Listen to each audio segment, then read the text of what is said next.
I am sure sports. You know me there. I'm coast to coast representing. I mean, I say this is righteous representing for Omar. You don't know, come get the sports over here from near and far. Boy.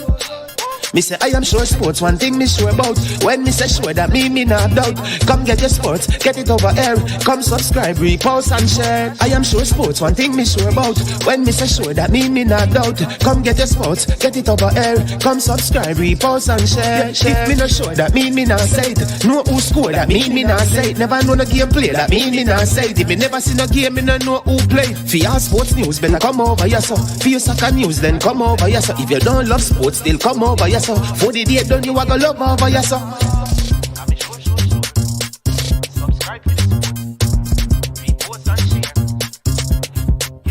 So when it comes on to behavior concerning football, Jamaica is decent.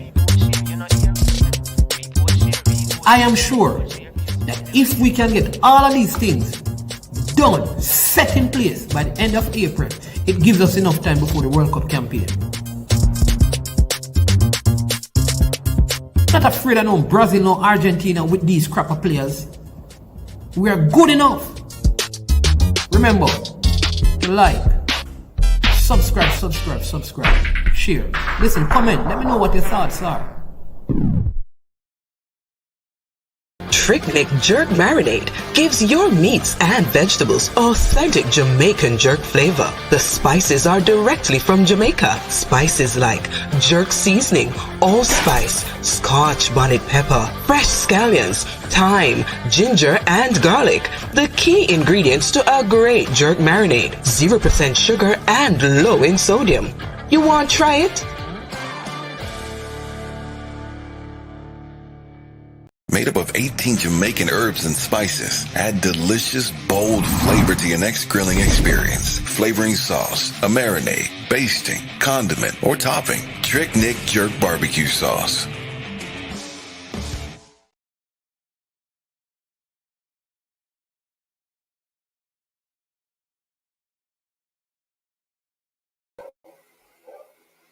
All right, good morning. Welcome to I Am Sure Sports. As usual, I am your host, Manins Man, and it's always a joy and a pleasure to be with you. As usual, when we come on the platform, we begin our shows by saying, look to the hills, my people.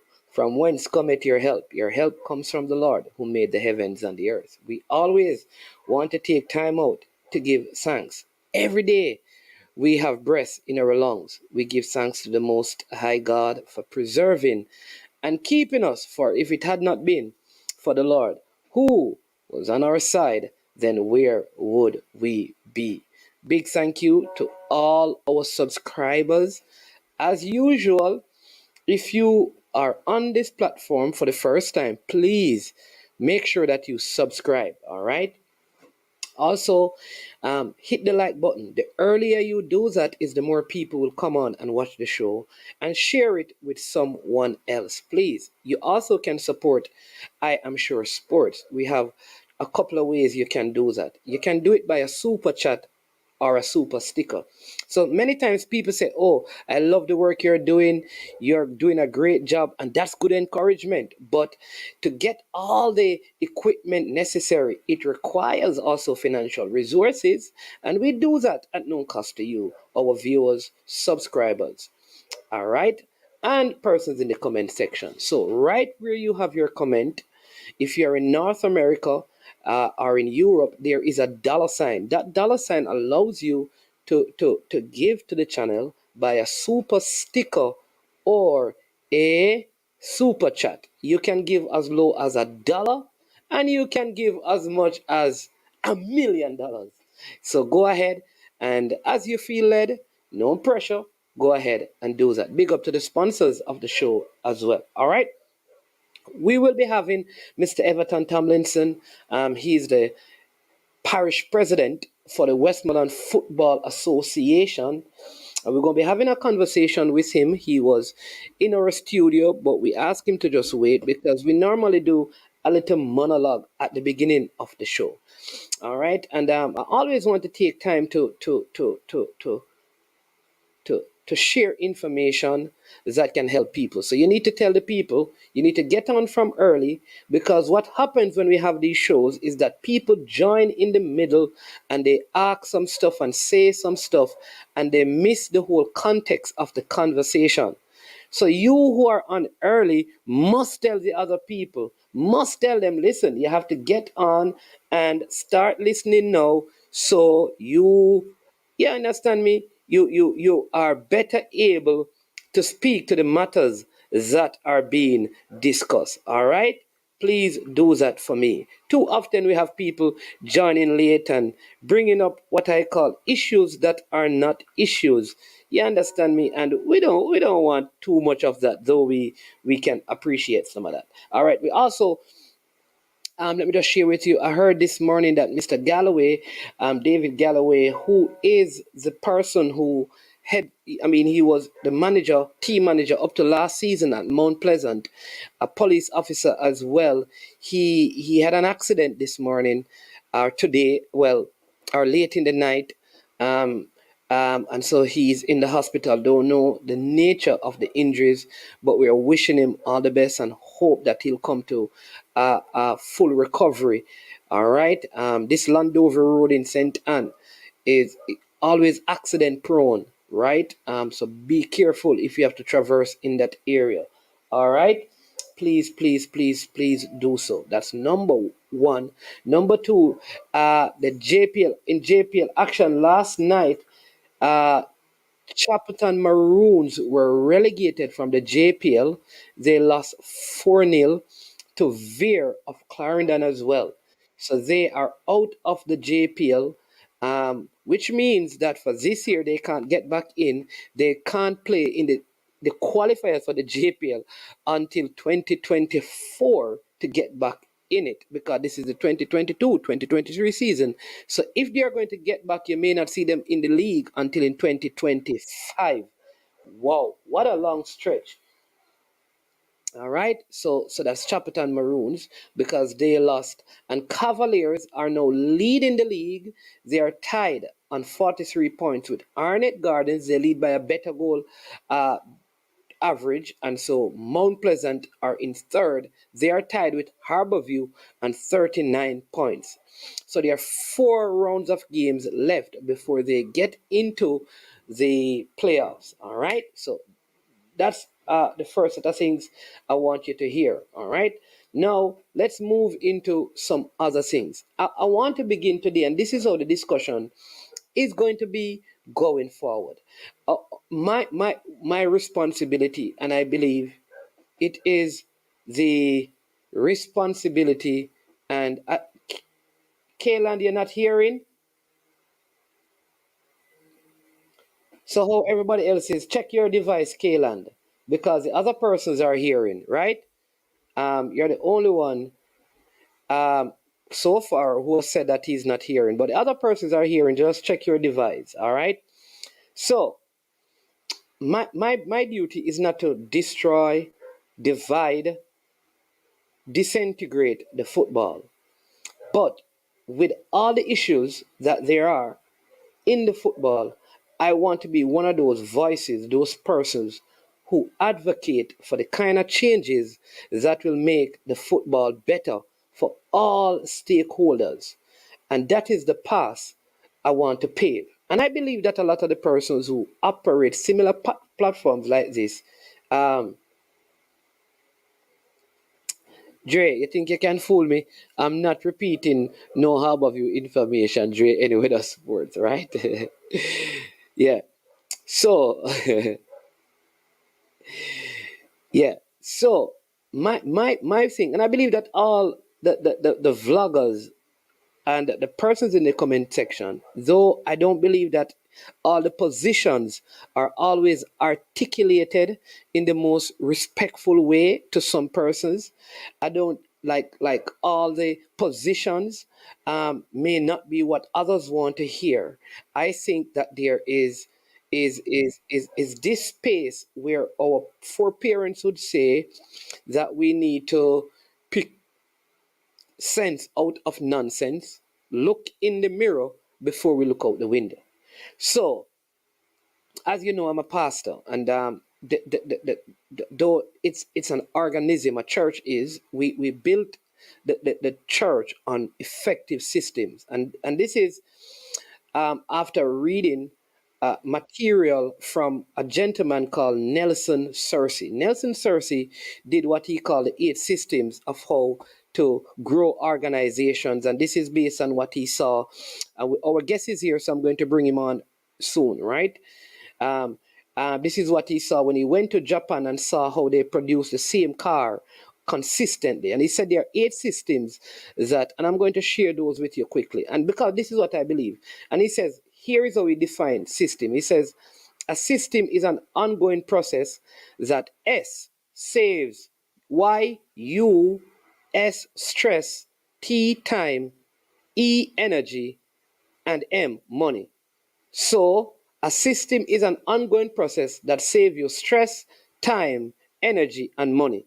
SYSTEM. It spells system, and so he created systems. And I think if the JFF can implement these 8 systems across all parishes and at the administrative, the head administrative arm, a strategic system, a event and game planning system, a leadership system, a communication system, a assimilation system, a stewardship system, an accountability system, and a marketing system. These are the administrative arm. And if these 8 systems are implemented, enforced, and work efficiently, then people will be able to produce a whole lot better. Now, will they take the time to do that? We will see. All right, I will get more deeper into that. Our guest is here, and I don't want to delay him. And before I bring him on, I want you to know that this is someone that I know personally. So I don't want to think that I have any biases or anything like that. In fact, when I was in high school, he's still at that high school, though he took a break, he coached me. So I know him personally. And I am also aware of a lot of the football stuff happening in the parish that he leads. All right, cataract, assimilation, would cover recruitment. Come on, man. You understand the big word. All right. Assimilation would involve recruitment. All right. So just want you to know that I know him. All right. And that we have conversation. But I also know many of the stakeholders in football in Westmoreland. And sometimes where he's at and they're at, right? They are at 2 different places. So my job today is to see if it is possible, any at all, for both parties to come together for the good of football out west. We have with us Mr. Everton Tomlinson, President of the Westmoreland Parish Association. Welcome, Mr. Tomlinson. Thank you for having me, sir. Yeah, man. Doing well? All is well? Yeah, man, everything good, man. All right, wonderful. First, let me say I want to say thank you for taking the time to make yourself available to be on the program. All right, just to be warned, the comment section is very volatile because this is, as you know, social media, and people are they have the liberty of expressing themselves in the comment section. All right. So if you're able to see that, you may see some pleasing stuff and you may see some displeasing stuff. So it is human nature. All right. So just It's not wanted. a problem. I'm accustomed to it. All right, there you go. All right, so before we get into the parish itself, I want you to kind of give the people a little bit about your background into football, so they can get, understand who Mr. Everton Tomlinson is, because you didn't just one day became a parish president. You are a long stay in Jamaica's football. So talk to us about it. Well, first of all, those who didn't know or don't know, I have been in football from a tender age of about 10-year-old. Where I attend primary school, I played primary competition. I went on to secondary, played secondary competition, high school, Doncaster Cup, Premier League, Division 1, Confed League, and national football. So I have been in football as a player. I started my coaching career at Mannings. I moved on to Jamaica College. I was sent to Galaxy. I have played and coached Reno, represent Water and St. James. And that is basically my background. So football has been my life all along, both as a player, as a coach, and as an administrator. So I have a vast amount of experience of handling football, and I'm trying to develop and improve the standard of football within not just the parish, but contributing to the development of football in Jamaica. What level? What are some of your coaching? I mean, in terms of qualification, is it the just qualifications inside of Jamaica, or you have had other coaching qualifications or certification outside of Jamaica? Yes, I attend and participate a number of coaching courses across the world. I've been to Brazil, I've been to England, and I've been to Argentina, Mexico as well. Okay, doing coaching courses. Right. Okay, all right. So you have really, like I said, you have coached, you have played at the national level, Right, at the national youth level. the national youth level. What Yeah, position? under 20 as a goalkeeper. Okay. Have you ever had any coaching success? Have you ever won anything as a coach? What, you mean like trophies? Yeah. Like, have you ever won anything with a team that you have coached? Yes, I have. I have won a few titles. Yeah, no. Tell us about them so we can know. Like, we're not talking like Corner League and those things, and so the No people man, need to know. we can start from Major League and we can go up to National A League, and that's basically about it. Never won Premier League. My stint in Premier League was not extended for a long period, and I have won. Those are major trophies that I have won. Okay, all right. There you go. So, all right. So no. So why did you? I mean, coach, player, all of that. You were coaching, and based on what you said, you have coached at almost every level. Why did you um, get into the administration of football in Western Jamaica? Seeing that Well, you're a coach.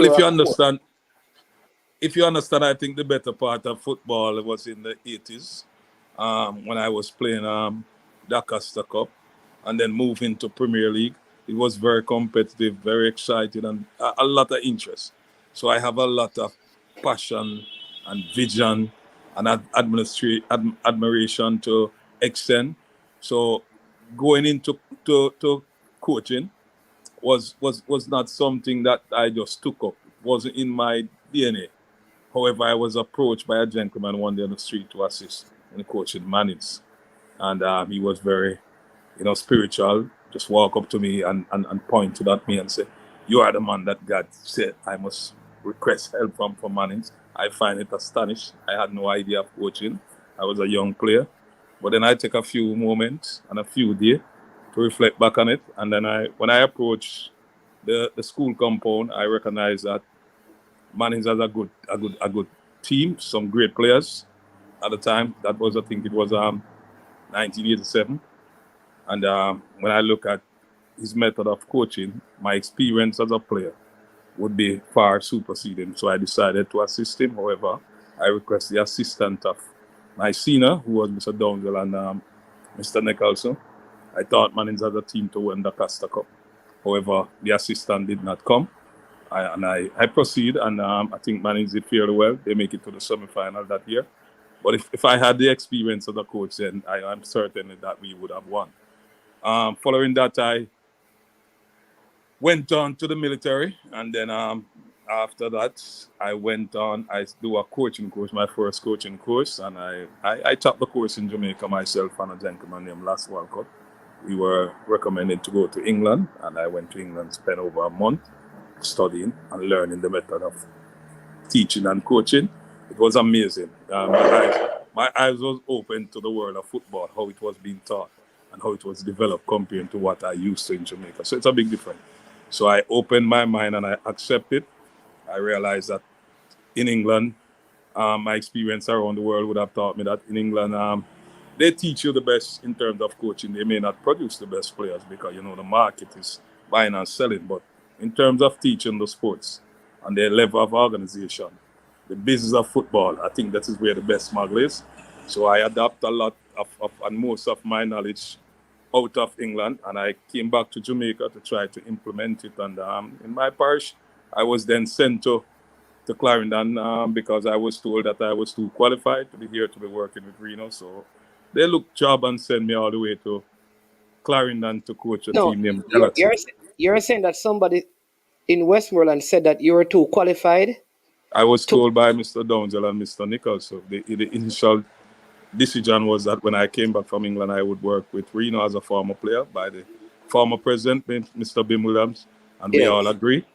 But on my return, I was told that based on my qualification, at the time, I think I was one of the third Jamaican who was successful in completing that So coaching what course. was your qualification at that time? What level? What like like now they have like D license, C license, B license, A license, Pro license. They have level one, level two. What level were you at? Or there was no levels to the qualifications then? No, there was no qualification status in Jamaica at that time. So Okay, so you went my to qualification, okay, so you went to yes. Galaxy and you coached before you came back to Reno. I was sent to Galaxy. I went there. It was my first Premier League experience as a coach.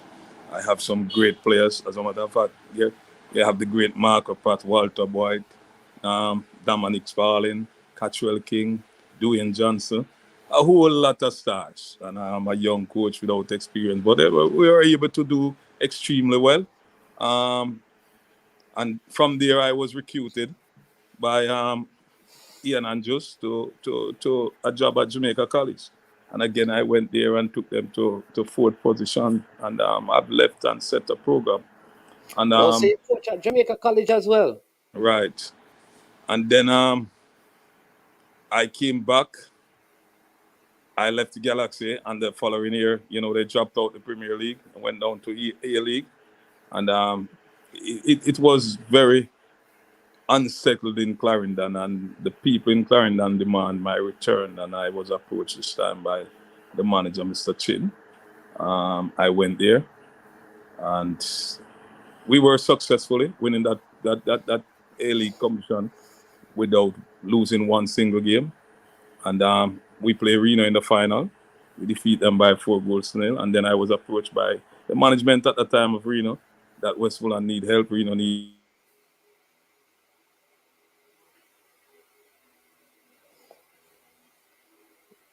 All right, look like we're having a problem with the connection on Mr. Tomlinson's side. Hope we can get it sorted out. And once we get it sorted out, then we will have him. Oh, I think, let's see. Hopefully we can get it sorted out. Hope it's not a battery issue right now. Hope it's not a battery issue. We did have a conversation about making sure that the gadgets are charged and up and ready. So let's see. Mr. Tomlinson, if you're hearing, you are actually frozen. We are not hearing you, but if you're hearing us, let's see if we can get that up and running. Just the beginning, people. So we're trying to make sure that and the 3% curse has kicked in. So let's see if we can break the curse. We need to sort out this 3% thing. You understand me?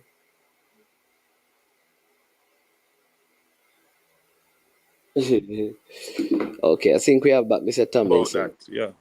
Yeah, man. All right, right. So you went back to Galaxy, you defeated Reno. You're approached by Reno to come back to Reno at that time. All right. Yes, that's where you were at. Yeah, it was difficult to just when the players were expecting you to be with them in Clarendon. However, I informed them that they are the one who win. They deserve to celebrate. Your I'm not finger, the person. your finger seemed to be blocking the camera. Yeah, there you go. Yeah, man. So I'm not the person who like to. I want to brag about winning trophies. I'm not satisfied winning trophy. I think that's a celebration for players. When I was a player, I tried to win. As a coach, I tried to win the mind of the individual to help them to achieve and to accomplish a better way of life. So if I accomplish that, then I thought I've won the battle. It's not about trophies for me. So I came back to Westmoreland and the Invitation Arena to help develop the program. And All right, it Mr. was during that time that I chose to run as an Mr. administrator. Tomlinson. Yes, sir. All right. So what is happening? I don't know. Your position has changed. So what is happening? Half your face is that.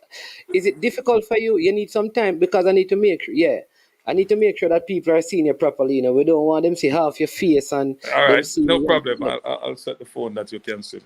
Yeah, so that is better. All right. So that is a progression of the coaching. At what point did you decide that, all right, let me get into administration? And how long have you been in administration in terms of Westmoreland football? It's going on to 20 years though. So at that What? time I choose, yeah, man. I choose 20 years? it's over 15 years. So we are in Wow. I am in I would say my last term if I accomplish um my major plan for the No, parish. hold on. We need to. So let me just. I want to make sure I'm quoting it right. Is you saying that you are in your last term if you accomplish a major plan, which means that if you don't do, as long as you don't accomplish that, you're not leaving. Not continuing. It would make sense. I've set Oh, myself okay. yeah, I set myself a goal. And the reason why 20 year I see it reasonable because it is really a difficult job. It No, is no, no, it is it no, no. it is Hold not on, a hold on. No, man, we need to go slow enough because we need to dissect it. So, you believe that 20 years in the leadership for one person is reasonable? Explain that. I have to I have to look at Westmoreland and I can make that decision based on the situation in Westmoreland. When I took office as president, there was no parish association in terms of a physical building. There was no Yeah, As a matter of fact, Bim was the president before, and he was the president also of Reno. And football was okay. centered just in and around Sablama. So Reno would be dominating football for a long period of time. As a former player and as a former coach, I decided that I had to spread football throughout the length and breadth of Westmoreland. Yes, it took a time because bear in mind it's not a paid job. You have no resources to work with. You have no office. So you have to start all over how do you conduct the business of football in a way that you can disseminate the message properly to all the affiliates. Yeah, It took me nearly 15 years. And up to today, we have still not accomplished that because we have people who believe that they understand, they know football, and they have what the other call what they have is a lot of opinion rather than facts on the way how to build and structure and run football. And that is the biggest challenge we have. The parish is festered with a lot of corner league, community league, which is good for football, but it's the way we administrate it or run it. It has its negative impact on the growth and the development of the sports. And as a result of that, we are not making the progress that we would have wanted to make. all right. So again, you're close to the camera because when you're close, yeah, I think you're holding it in your hand. I don't know if somebody can help you to put it on something um, where they can probably catch it, but I don't want you to be, yeah. All right. I just want to make sure you are comfortable and the people are seeing you. Yeah. Because Better. yeah, yeah, man. That is better. Yeah. Because I think that, and we're hearing you. All right. So here's what I'll say. I don't want to misunderstand you, but so let's go back. You said that when you were coming in, Reno were the dominant team in the parish. And so you felt like you needed to be a part of the football to do what exactly? To not let Reno be the dominant team in the parish? No. Oh, That wouldn't make sense. That wouldn't make sense. okay. Reno has to be the dominant team, and I wanted from a player. It was our dream as youngster. I can remember myself, the late Capel Lawrence, Cesar Pringle, Clifford Simmett, Dennis Hudson. These players, Yeah. we used to, as young players, we used to meet, we have dreams, we have plans. We wanted Reno to be the best team in Jamaica. We wanted to win Premier League. We want to have a home. We want to have a stadium. We wanted the best for Westmoreland. And I came in as a president with that intention to contribute, not to change, but to help the progress, to ensure that our sacrifice as players, traveling from Westmoreland to Kingston to St. Thomas, going through all sorts of hurdles, obstacles just to get 3 points, wouldn't go in vain. Yeah. But would you agree though that your emergence in the football has also happened simultaneously with Reno's demise in football? I would agree to some extent. Or is there any connection? Is it because they had a more supportive president before you, which helped them, or is because you had, I don't know, are they couldn't accept the kind of change that you were bringing? Because here it is that they were doing well. New president comes in, and then for the last 20 years, Reno has actually died out. Is there any connection, and which team has emerged during that time that you can say, well, we don't have Reno, but look at what has happened with this team. Look at what has happened with this team. I mean, explain that to the persons who probably see this, probably even persons within Reno who feel that way. The facts is clear. During the years when Reno used to do well before they even win the Premier League, comparing to now, it is not my changes. It is a change of the football throughout Jamaica. The landscape changed. The football is more organized. The football is more developed on a national scale. Getting in as a parish president, I would have learned that how the JFF operates, how the clubs in the respective parish. What Yeah. the only thing we could not afford to pool all our resources into Reno only to get the developmental program. What Reno need to have a program or a club that is well structured that will continue to emerge and to use the talent that the parents produce in a marketable way. Reno has won the Premier League on 3 occasions. Reno have has led this parish. The citizens of this parish have given more than enough physical and financial support to the club during my time as a player, and they continue to do it. However, that has declined because there is no proper structure in terms of a club that one would have given their heart. No recognition, no infrastructure. The name Reno is just a name that you can see in newspaper or on a jersey back. There is nothing. What have we sacrificed ourselves for? So we are looking at a club that should be one of the biggest institutions in terms of football out west or in terms of the entire Jamaica. The sacrifice of the citizen, the commitment that they have shown. They have traveled with Reno all over Jamaica. A lot of them has get physically hurt, abused by fans, but there is still nothing to show. Even the trophies that Reno have won, we cannot even find them. There's nowhere, there's no record, there's no photograph, there's nothing in terms of the team. So I am saying that in terms of structure, and my focus as a parish president was putting in infrastructure, build an inter program from grassroots, enhance the talent from the age 6, nurture the talent in throughout the high school program, and garner them back into the club program. And the little clubs that are around them, like club like Savannah Sanders, who have emerged to the Premier League, would feed after these other clubs to Okay, ensure so that the so talent grows. basically you're saying Reno's demise is Reno's fault. It is. All right. So fine. So now, so let's go back to this. All right, fine. Because I mean, they're not here to defend themselves. So we have to have you and I have to have our conversation because maybe they will have a different take. But we're gonna leave that because I don't know all the facts. I just have to hear from you, and it is not fair for me to judge them. But I have to take your word that some of the stuff that has led to that is just coincidental, maybe, that it is during that same time that you became the president. And since that time, they have really, and like I said, Bim Williams, who was also a part of Reno, was leading the parish and the team had success. You came in and some of that changed. All right. But it is 20 years. Now, on a scale from, say 1 to 10, with 10 being the highest and 1 being the lowest, when you look at what has happened in the last 15 years, so that is like 2000 and around 7. let's go to 2007 to this point. How would you measure your administration? I mean, not just you, but the entire administration of the Westmoreland FA, with 10 being the highest and 1 being the lowest over the last 15 years. The administration has its up and down, but in terms of administrative work, I would grade it between 1 to 10. I would think Yeah, the with 1 being the association. lowest and 10 being the highest. I think the association. I would put them roughly about 8. 8.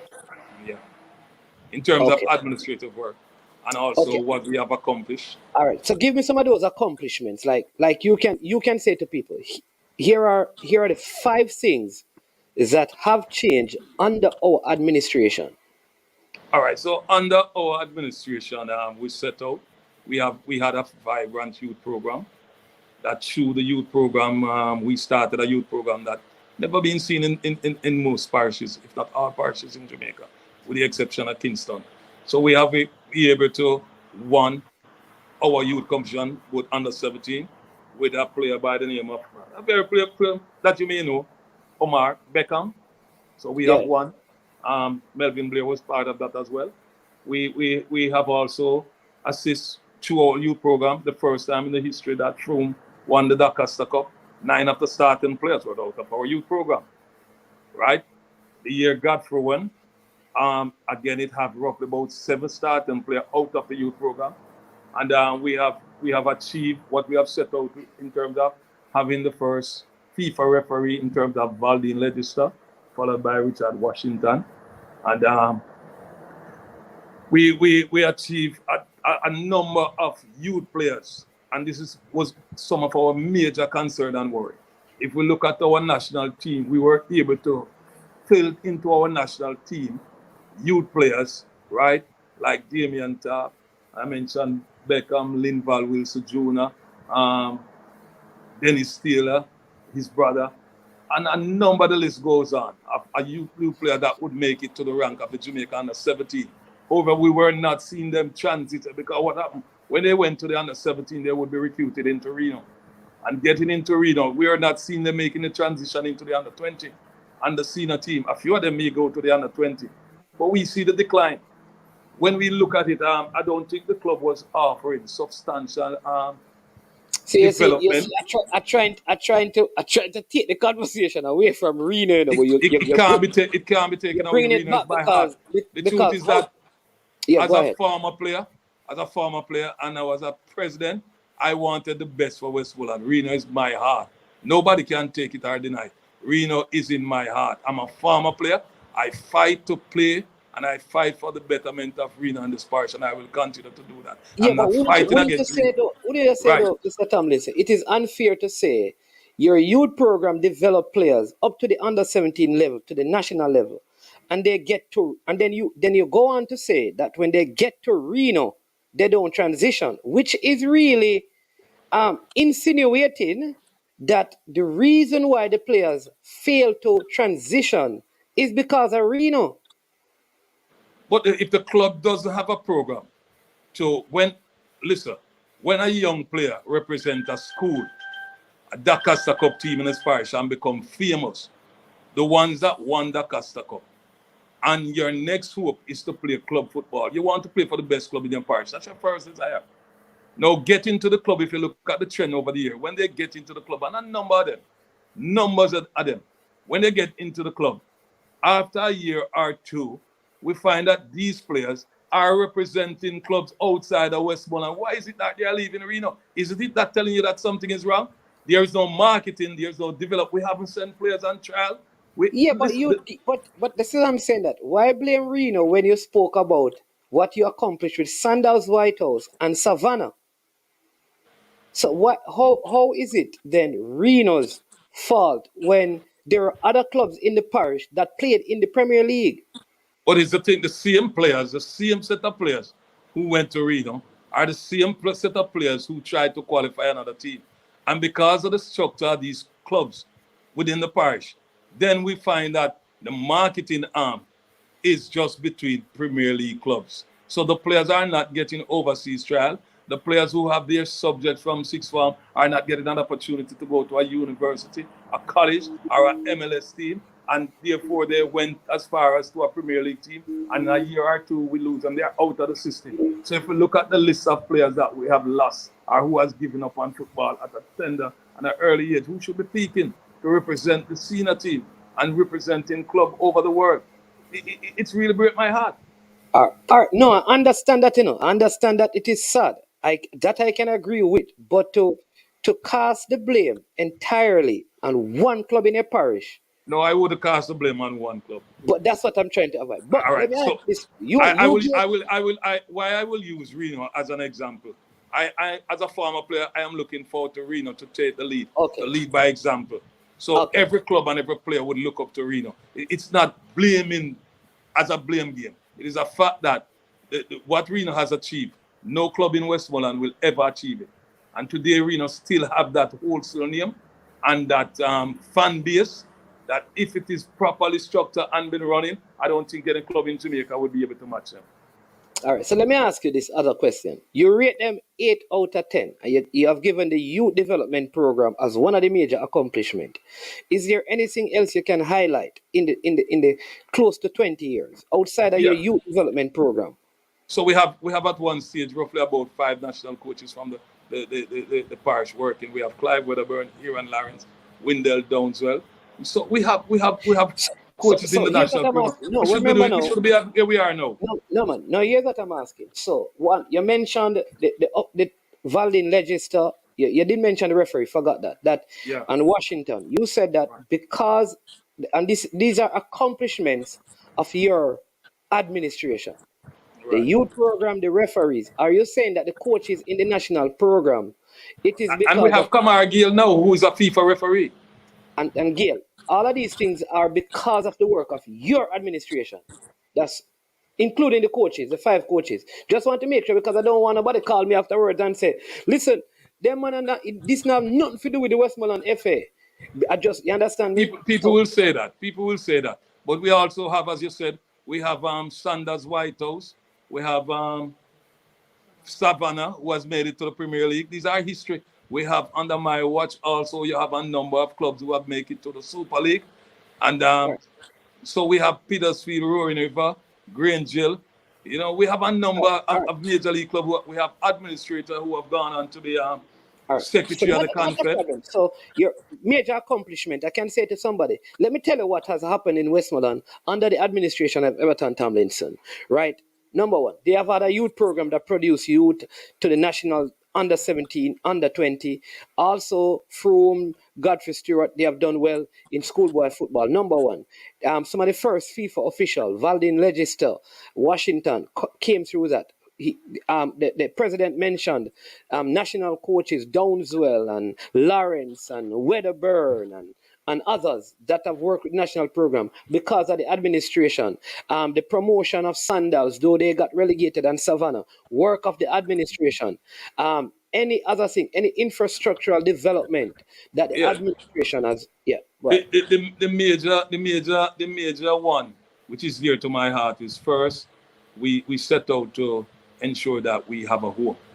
So the accomplishment of the football office at the Land Isle Sport Complex now, it's a major accomplishment because we are the first parish to build an office from the ground. We have secured the lease on this property. We have built a football field. We have the How assistant. long is the lease? 100 years? Not yet. We are working on that. We're working on it. The lease would have stipulated some what do you call now, some regulation in terms of how we develop. Remember, we are a parish association. We didn't have major sponsor, and we didn't get it. We are not getting assistance from government, politician, on a monthly or a yearly basis. So nobody know where the funding would be You coming. have an office now, and you also have your own. The parish also has its own surface, the field. Right, and it is widely used now for schoolboy football. That Costa Cup interzone round. Throughout COVID, this is the only place in the parish we could play football. I think it will be used by Reno this year also for their tier 2. It's used by Tuscany Warrior, and it is home. It is used by senior citizens for walking and exercise. It is used by a lot of prep and primary schools for sports. So this is a home that means so much. It's used by the security force, both police and soldier. This facility is more welcome. It is used to as a meeting place for all our athletes, all Yeah. sporting entity which want to have meeting, the National Youth Service, the Yeah. All right. NHC. Because you know that this the parish doing this at Landilo, because there was a major controversy surrounding it, because a lot of people said that the more established ground down there was a Frome sports ground where Reno used to play. They said a lot of the resources were channeled from Frome to Landilo. What do you say of those allegations? And the building out of Landilo has almost come at the expense or the demise of Frome, including the lighting that was there. You just answer that for the persons out there. All right, so what person don't understand here are the facts. Land Island Frome is two separate ground. I Frome think is you know own, that. yeah. Frome is a government entity, right? It is still owned by the sugar estate. Um, Before my time as president, the late former Prime Minister P.J. Patterson would deal with some divestment at the sugar factory. The land where the sports ground was not divested. So, however, the former member of parliament, Dr. Carl Blythe, they put a committee in place that would have named the Westmoreland Sport Council. That the intention of that now was to develop Frome to be the second stadium. Remember, this was before even you have the one in Chilani, even before the development of those places. Plan a multi-purpose stadium. Right, right. Yeah. So what I know is that Frome was earmarked to be developed. Bim was named the chairman of that committee because PJ said he wanted football. You know, the massive crowd used to be at Frome. So Frome football would be the only. You have Kedu, late Kedu, from cricket, and the committee was there. I was just a junior member then. So the whole development of Frome was more political driven. And then there was a lot of red tape and resources were not coming. There were big plans. And Reno from ever since I was a player, was the only club that were using that facility. We were using it free of cost. We were making money. But, you know, a little during BIM time, yes, he started stands.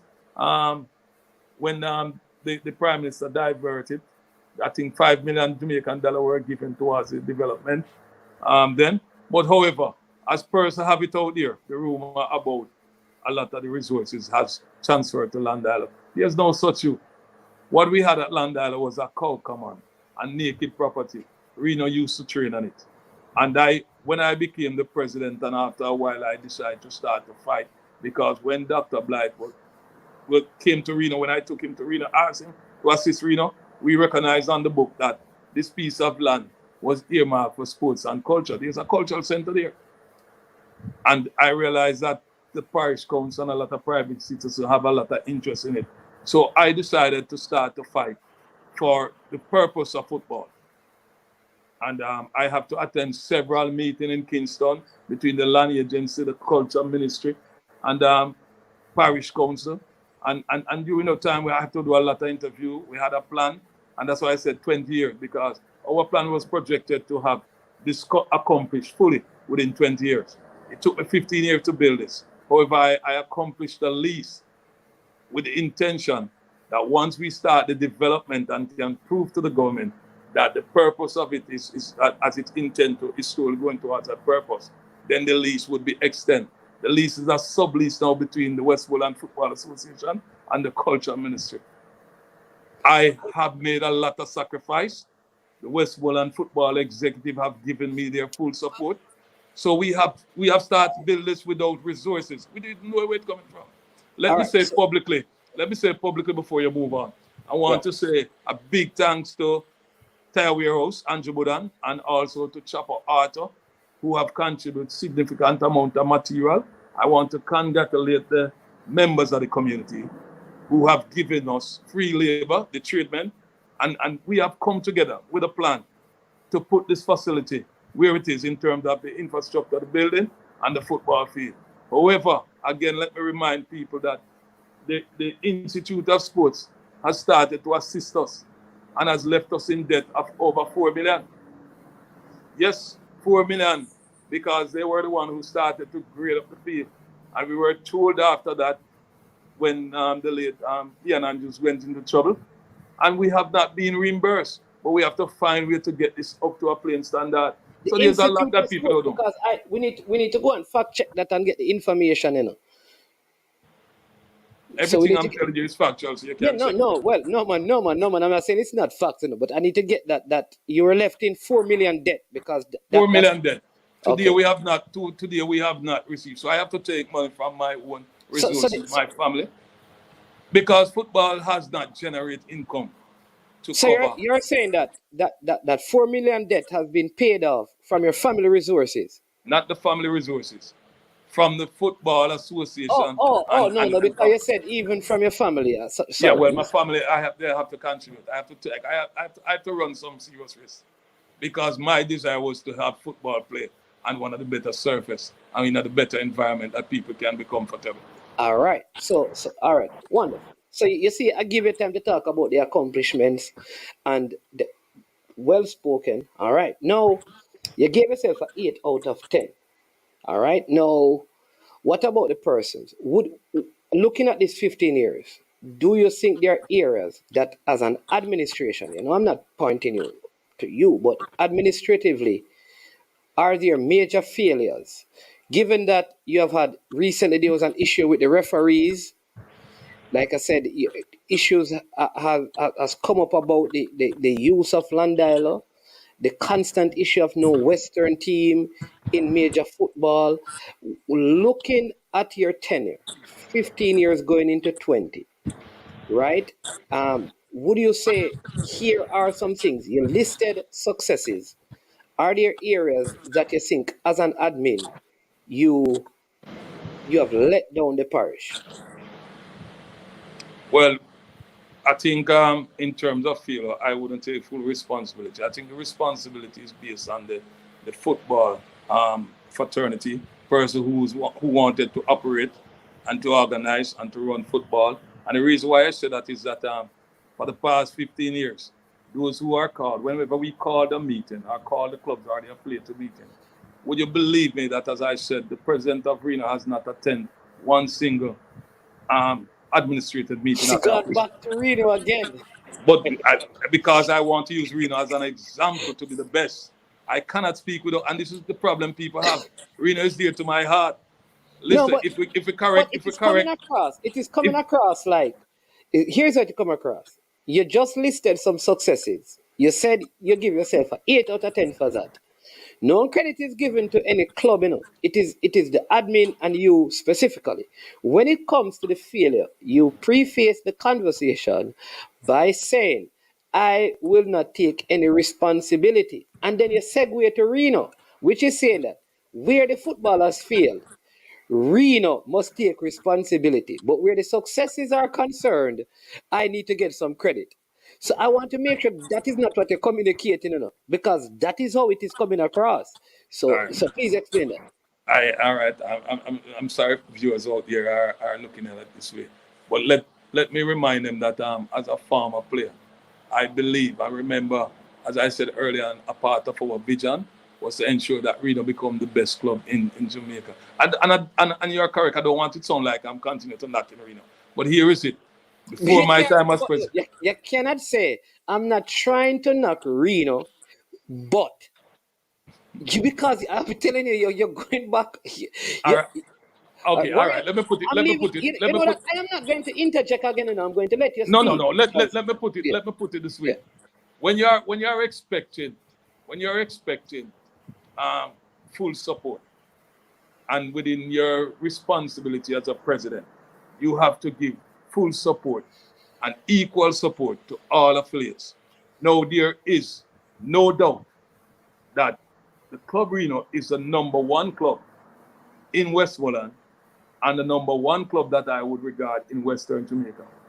Now, if you're looking to convince those who want to come along, right, that here is, if we do things this way, we can accomplish all of this in a short period of time. Now, if your number one club is not in line with your vision, with your plan, then you have no base, no example to point towards how we will accomplish this to achieve all of what was set up. So in terms of the whole development, as we laid out, and success, if we measure it across, and when we look at, and every day when people come to the office, both visitors from overseas as far as Germany, Switzerland, England, and everybody want to know, where is Reno? What is Reno? Where is their home? Where are the souvenirs? Tourists come and you have nothing to show. Remember, you know, when you talk about Westmoreland, you talk about Reno. You know. Yeah, but Mr. Tomlinson, because remember the original question is, what are some of the things that you'd say is a failure of the admin? Let me give you what I see. Last year, there was a tier 2 competition, and the two parishes that didn't field a team was one, Kasafa, who had teams that could field it, but they have other reasons. The second parish was Westmoreland, and the issue of not having players and not registering players, whatever it is, I believe that a fully functioning admin would do everything necessary that a club in its parish would somehow be able to find 20 players to register, one, to play in that competition. Secondly, this season, a new team emerged from Westmoreland, and many people called and said, who is that team? Where are they from? How did they just emerge, having not played anything and played in the tier 2? What about the Petersfield and the other teams? And I think team from Jardy, Spain, and those teams that were in the competition. It seemed like, and they came out and said it, that it seemed like the administration is, and many people from your parish came out and said, it is dictatorship. They came out and said it to the referee. Yeah, we talk to him and him are cool, but anything he says goes. That's what they come out and said publicly and in the media, you know. That you dictate to them, and if you say Reno can't play, Reno not going to play. If you say this team going to play, this team going to play. If you say no game here, no game here. If you say the referee them not supposed to get any money, ain't no money. If you say them to get $100, that's it. And there's no. That is what they are saying, you know. All right. Yeah. I understand. So let me give you the facts. And Yeah. If that was my style of leadership, I would deserve to be booted out of office immediately. That would be poor leadership on my part. So here are the facts. After the COVID, the parish did well in schoolboy football. Mannings made it to the final for the first time. Frome, Petersfield did extremely well in terms of getting to the quarter. So the resumption of football on a national level, the tier 2 commission was discussed. My first recommendation was Reno. The problem is that we have Reno FC that was registered and is still registered from 1974. So the Westmoreland Football Association have been doing business with Reno from 1974. I'm not going to change that. I had no intention of changing it. No, I registered Reno to participate. The JFF have a number of seminars with the clubs that were recommended by the respective parish. It was mandated by the parish to make the recommendation to them. So Reno was our team. Reno failed. It was Reno own fault. We do everything as a parish association to ensure that Reno play in the competition. Let me ask you a question. I have email. We have email. Yeah, one sec. Were you part of the technical committee? I was the chairman. You're a chairman of the technical. Is Wendell Downswell part of that? Yes, he sits on the technical committee as the So director how of football. come both of you are part of the technical committee? One is still a part of Reno. One played for Reno. And the two persons who would have mastermind this tier 2 idea couldn't find a way to get Reno in. Then if I see some correspondence between JFF and Reno, you wouldn't believe some of this. But as a parish association, I did everything in my power to have a team from my parish representing my parish. You don't think we were hurt? We were embarrassed. It was Reno that didn't even make it on the deadline that was extended by the JFF. So the facts are there. However, So who suffer the consequences? Who suffer the consequence? Because remember, who you're suffered? the chairman of the technical committee. Wendell Downs is a part of the technical committee. Both of you are from Westmoreland. So I believe you are very influential in terms of the whole FIFA connecting. How the JFF operate? Yes. How the JFF operate? Mr. Kimber is the Competition director. right. So after the parish made its recommendation, communication goes between the parish, Reno, and the JFF. It is a responsibility of the club to select their teams, their players. The registration would have been done on the JFF Connect, right? I have only seen email that Reno FC has not registered one single player on the connection. The day at the deadline, I took the opportunity to call Mr. Downsell to find out what is happening, because I ensure that the workshop that were conducted, and several workshops were conducted with all the clubs, of which Reno was unattended. But that's what I'm saying though, Mr. Tomlinson, right? So I Understand have my nothing. I have nothing more to do with it. I was yeah, but surprised you're like still anybody so, else. so here's my thing. If I am the president of my parish, I recommend a team. And leading up to the competition, I don't see the requisite documentation being provided by the team. It is my parish, and football in my parish is important. I'm having a meeting with that team to say, on the next week, if you don't present the necessary information, which a parish president can do, we will have to go and look at the next team. Who is ready? Because we need representation from the parish. So if you are not able to fill this slot, I need to speak to somebody else. Who is the second team? Because So the football cannot revolve around Reno. So we suffer the consequences, because we had several meetings with Reno, members of the Reno executive. At one stage, they brought a lawyer to represent them, right? We had several meetings trying to get this club ready to represent us. Okay. And we had interview with 4 clubs as it related to the Tier 2 Commission. So the clubs were Reno FC, Tuscany Warrior, Petersfield, and we invite George's Plain. George's Plain no show. Petersfield, up during the interview process, declared that they are not ready. They can't fulfill the requirement. They were not properly registered and structured as a club. It was down to Tuscany and Reno. The executive saw that the fact that Reno is our leading team, we will go along with Reno and assist them to meet all the necessary requirements. That step was taken. So we work with Reno. They continue to play difficulty until the JFF throw them out. It was after the decision made by the JFF that they now sending a number of emails from their president seeking leniency, of which I couldn't do anything more.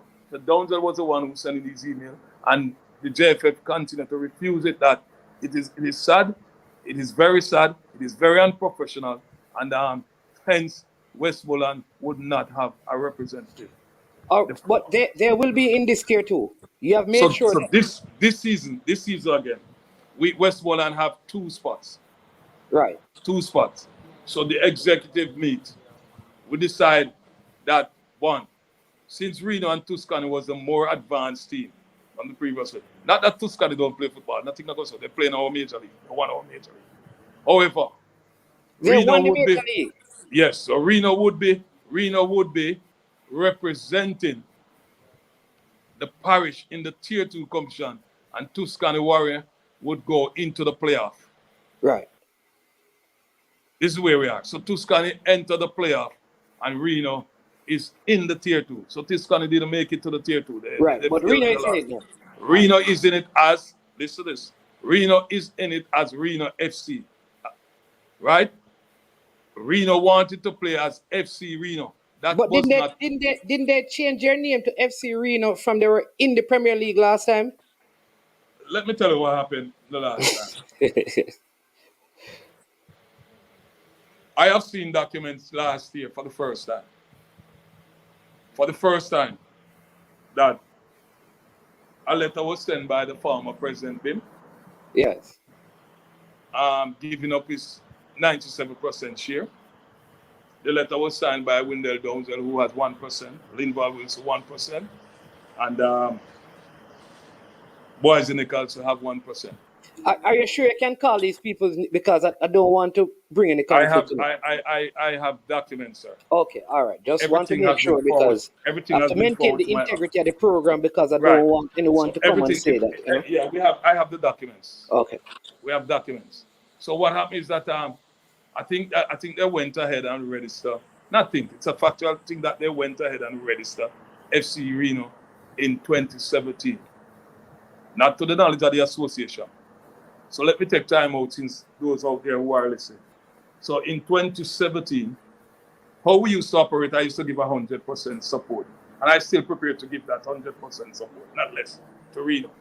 So I would approve and sign. To Reno or to all, Mr. Tomlinson, choice of word is very important. You give it to Reno or to all the teams in your parish. I gave it to all teams. I gave it to Okay. all teams. But as the Premier League team and our number one team, Reno, Yeah. because they are dealing with JFF, there are times when they come to my house various hours a night, various hours, for documents to be signed, with reason that it has to reach into Kingston by 6 o'clock. And Mr. Downsell, these are something. So I can remember one particular night that one Dean Mulai took a list of documents. Mr. Tomlinson, you're calling too much people near, but No, I'm not afraid to call him. I'm calling him because these are facts. you know that. Let me just say Sir, this, right? sir. Just for your sake. No, man, just listen to me. Just for the person's sake. If their names are mentioned and they say, management, I need to come and clear the air concerning my name, I want you to know that I'm obligated to do that, because their names have been mentioned. I have no problem. I have no There you problem. go. All So right, go here ahead. are the facts, sir. Mr. Dean Mulai took these documents to my house. He told me that, and he normally do it, and I normally sign. That particular night, when I was signing, I noticed the registration form would have said FC Reno. I pointed out to him. His reply was, it's an error. They would correct it. He asked me to just sign it because it has to go to Kingston. All right? Honestly, I signed the documents. I even go as further as gave him the office stamp because I trusted it. Honestly. To stamp the rest of the documents so that Reno would be in a good position to participate in the commission. Months after when I went to attend a board meeting in Kingston, it was during that board meeting that it was brought up that Reno name has been changed to FC Reno. Oh, so you didn't read the documents before you signed them? Not reading the document, but as I said, I pointed out to him that there's an FC Reno instead of Reno FC. He told me it's an error. Okay. So I said to my directors in the board meeting, I explained the situation and I asked for it to be corrected. I was told by the rest of the director that the season started, it can't correct. It has to be done next year when they're registering. Okay. That season Reno fall again out of the Premier League down to the Super League. Requesting documents, they didn't take any documents to my office because they were in Super League, so the documentation was done in the Confed all the way in Trelawney. Okay. So it was during the time of COVID now that we were to play that we resumed normalcy. And upon seeing these documents, all these documents, it was then pointed out to my executive that Reno is registered under the Company Act as FC Reno. We're having a meeting with Reno executive, you know. So the meeting was between the executive of Reno and the executive of the Westmoreland Football Association. When the question asked, it was pointed out that Reno registered with the Company Act as FC Reno from 2017. Now the association has no documents, none, not one piece of document requesting the change of name, the approval of the change of name. It was during that meeting, during that meeting that my public relations officer go on the platform and Google, we realized that 1974, Reno FC, Reno Football, Sports and Community Club was registered. So there were two active football clubs. There were two active football clubs and there are still two active football clubs. We have serious concern. Yeah, but if an all right, because I want to go into some other matters. But if a new executive comes in and say, "Listen, we want to change your name," I don't, and they are registered with with the Companies Act. Why would there be any resistance to that? Well, let me tell you. See, Why based would you on, have objections to them changing their names? all right. So here is it. Reno registered as a sports and community club. Their affiliation is first with the Westmoreland Football Association from Yeah. 1974. So they are doing business with the Westmoreland Football Association. It is through the Westmoreland Football Association that they have the privilege and the right to represent Westmoreland in the Jamaica Football Federation. All of that I agree with, but why can't All they right. change the name? Yes, the name can be changed, but there's a process. They were instructed by their former president. The process is you must seek the approval of the Westmoreland Football Association before you can decide on the change the name. No, I don't understand. So you're saying to me, if I run a club in Jamaica and it name um you know Girls FC and I want to change it to Girls and Boys FC, if the parish says the parish No, no, no. president can say No. You have to inform no. So a right, request. no, but you never use inform. You said Okay. the So there was parish no, president have to approve it. not the president, the executive body, The please. ex. So what I'm saying is that if Because I run because you were affiliated. You are affiliated with the right, so I parish. am an affiliate, and so this year I am registered because last year I registered as Girls FC. This year I want to change it to Girls Football Academy. So instead of football club, I'm changing to football academy.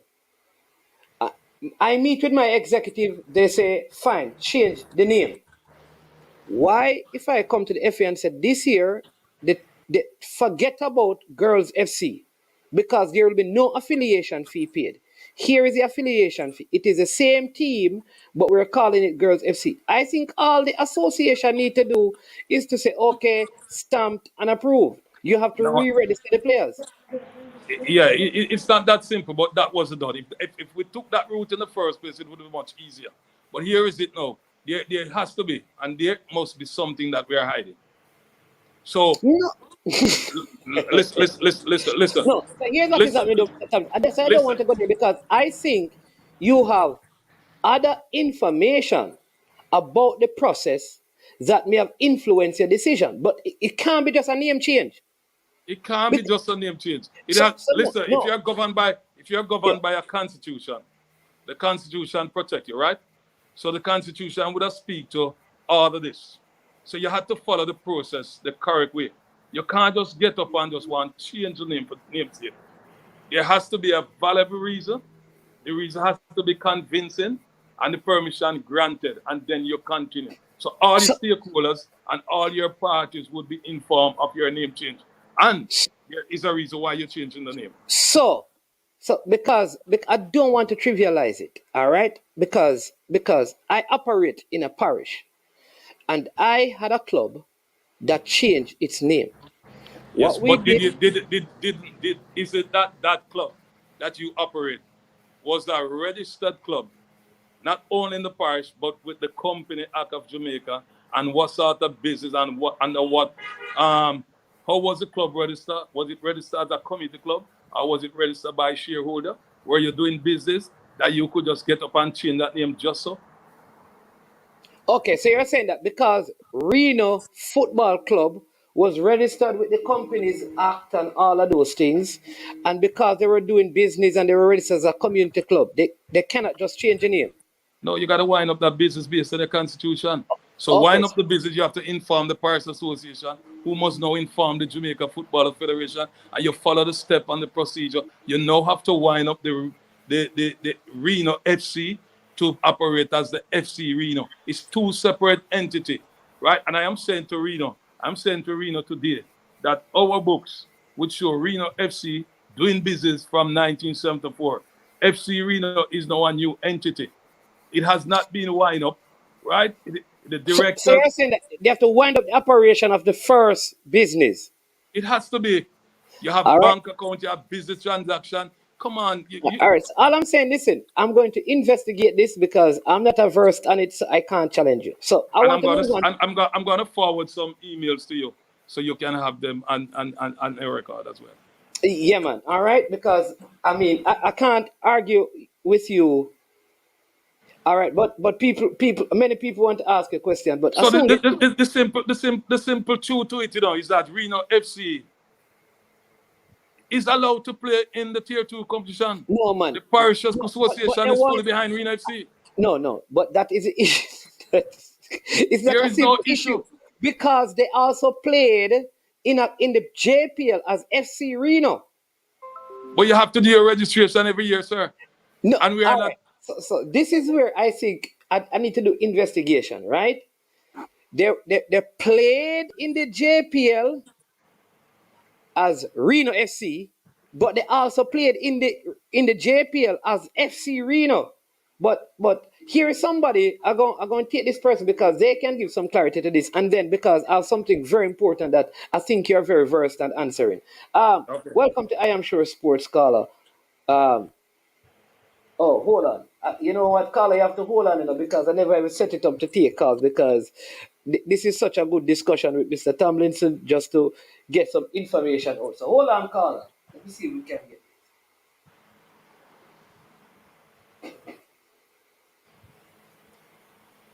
Hello? Caller, you online? Let me see if this is working. Hello? Hello? Caller, Yes, Mannings, I'm hearing you. are you hearing Mr. Tomlinson? Yes, I am. All right, go ahead, caller. He's hearing, I am hearing. You Yeah, can give us good some. afternoon. Yeah, man, go ahead. Good afternoon, Mr. Tomlinson. Yes, sir. Yes, so Mannings, I'm agreeing with Mr. Tomlinson to an extent. You see, if you have an organization in terms of affiliated with JFF or the parish association, the affiliation was given to that association, that entity, and with certain criteria or guidelines or whatever. You see, if for whatever reason you want to change the name, I think the first thing you have to do is the current name that is there. So in this instance, it will be Reno FC. That company needs to be dissolved. And then when that company is dissolved, then you can form a new entity, and then you can seek the approval of the association, of the member association, to form and remain with the same existing benefits. Because money, if it is that there was FC Reno, and let's say there's another football club named 123 FC, if that club is going to be affiliated, normally they have to become a new affiliate and start out from the basic level. So they would play either Division 1, 2, whatever it is, till them reach Super League or Premier League. Now, if you are changing, you are changing the name, that means you are becoming a new affiliate. But I think because they were an existing club already, and maybe they have needs to change the name and to redevelop their structure and stuff, I don't think the association would prevent them from a name change if they go through the proper procedure. But what I think the error is, I think my issue with it is that they have played in the leading yeah, competition. man, so I'm getting to that now. All right. I'm getting to that. Yes. So what I'm saying is, initially what should have happened is they should not have been allowed to play under the name FC Reno. Because the moment you allow them to play under that name, you can't go back to them now and say they need to reapply for affiliate membership or whatever. Because you granted them the rights of an affiliate as FC Reno already. So I think that was the error in the whole scenario. So they played in the Premier League. When they got relegated, in the Super League, like Mr. Tomlinson said, they got affiliation again in the Super League as FC Reno. So now this is almost like 2 full seasons they have played under the new name. And you're telling them that they need to go back to their original name. That is where it's. But go ahead. The fact that during that time. Yeah, man. All right. Thanks for the call and the input. Yeah, man. The fact that during that time they were using both names. So when you hear the FC Reno, your transfer and documentation that they would have signed, Mark, Reno FC. Now, when we call them in, we realize that this is terrible. This is serious. No, here is it again. They want to celebrate 50-year anniversary. Which of the organization exists for 50 years? Is it FC Reno or is it Reno FC? In my opinion, it is Reno FC. All right. So, Let's move on. So Yeah. again, in terms of membership, when the question was asked, how many members are the Reno FC or FC Reno? The response was 20, including executive. We are saying that based on our record, based on the registration over the years with all your players will automatically become a member. If you have a club structure, whether you have active, non-active members, but your membership would speak to what you are saying. Your celebration of 50 years is FC Reno glory. They are the ones that win Premier League. FC Reno can't celebrate 50 years on the back of FC when you are isolating all the former players who have contributed and make sacrifice and win title without recognition. Yeah, man, So that it is has true. to clear it up. So No, they had to what use I'm the saying name though is, Reno as a FC parish until president, it is fixed. as the parish president, you, though, and a former arena player, I think what you need to do, though, my personal thing is that separate yourself from how Reno really do their operational stuff. I feel like you're saying that the players who did this, they need to be so and so and so. But is that really the role of the parish president in this? The role of my role is simple to guide all affiliates along the right path. Okay. So to structure your club based on the constitution is for you to operate in the rightful manner, the way business and football should be done. So if we have the opportunity to do it to Sanders, who don't exist no more, Savannah, and all the Major League Club, Tuscany, then we have to, and when we have meeting, sad to say, when we call meeting with all these clubs, remember the parish of the association is your legal entity. We are your legal entity. Our role is to develop football. So we want to educate and guide all our affiliates as it relates to how do we process I personally believe that because you have a vested interest in the club from a player perspective and in a Westmoreland, not just in the club, sir. Yeah, not just in the club. yeah, not in the club. Westmoreland, but also My position now, no. to dictate that. Just hear me out. I think because there's a part of you that still has a connection with Reno as a former player. I think instead of as operating only as a parish president, it's very difficult for you because you're thinking about all the years of when you used to do and the sacrifices that you and other players make, which is really not your role right now. I think about the sacrifice of the citizens, the fans, the people of Westmoreland. What Westmoreland need, not just Reno. Yeah, think about the people first. The thousands of people who travel weekly supporting Reno. No. Allow them to engage. Let them be a part of the process. Let's have a community club. Let the community people be a part. All the fans. You can't just want to hold gate and collect money. The business arena is for the people. Yeah, you see, because the club is for the people. Let them be involved. I'm hoping that this part of the program now, because we're going to discuss your other functions. I hope that no more arena don't come up. Let's move away then, sir. Yeah. Let's look at this lady here. But before you leave, sir, let me say this to all the fans.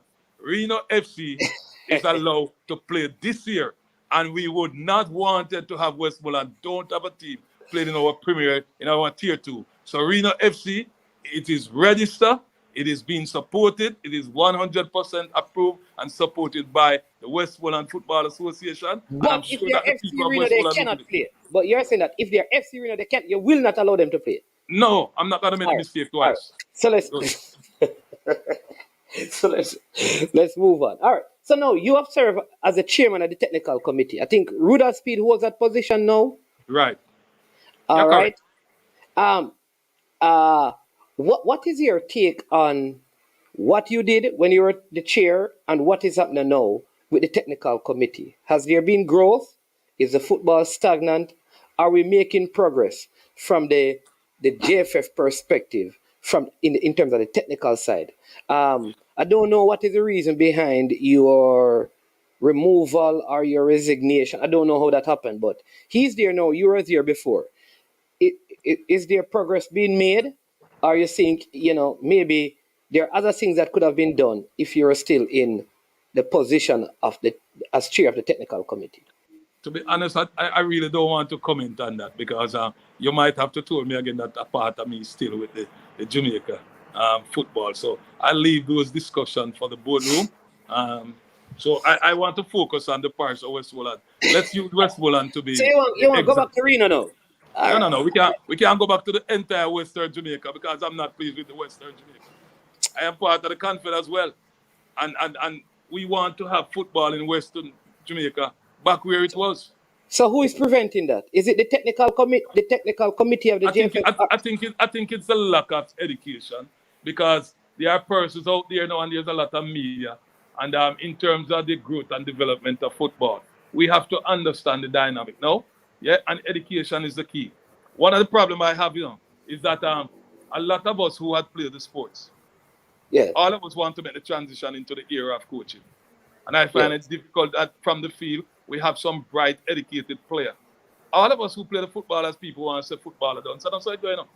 It is a subject that we master. But some of us are in corporate Jamaica now. Some are accountants. Some are good marketers who used to play the sports. But they are not giving back that expertise. They are not running for and because it is a volunteer, it is a volunteer position. What I want to find out is, when I say give back, the expertise, is it in terms of coaching you're speaking to or administration you're speaking? Administrator, we have to take the business as ours. The former players, those who made the sacrifice and who have the education and the knowledge of marketing, the knowledge of accounting, must put themselves in a position to assist with the total development of football. Even the era of refereeing, even the era of physiotherapists. We have a lot of former So players. what you're saying that you want to see at the administrative level of the GFF, people who are outside of the parish president, other people need to come into the football and run the marketing and those things. I need to feel if this is what you're saying. Oh. Yes, that's what I'm saying.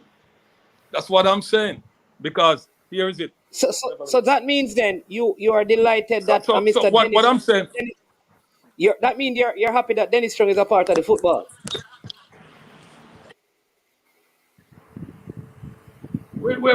I am happy to have persons who have the interest of the sport. Yes, sorry about that. I'm happy to have persons who have the interest of the sports firsthand to be involved. Yeah. So if Mr. Dennis Strong, Dennis Strong, his role now. Remember, he's not just coming to the football. I know Dennis was the chairman of the finance committee. But I am saying that if your strength is finance, then assist us financially. The thing is that I'm saying that all of these teaching must start from the club level. We won't get these teaching in school. It's just one subject. It could be physics, it could be maths, but the football is a subject. So how do you teach people to operate, not just on the field? We have good administrators too that play football. Mr. Chung is a financial, what do you call it?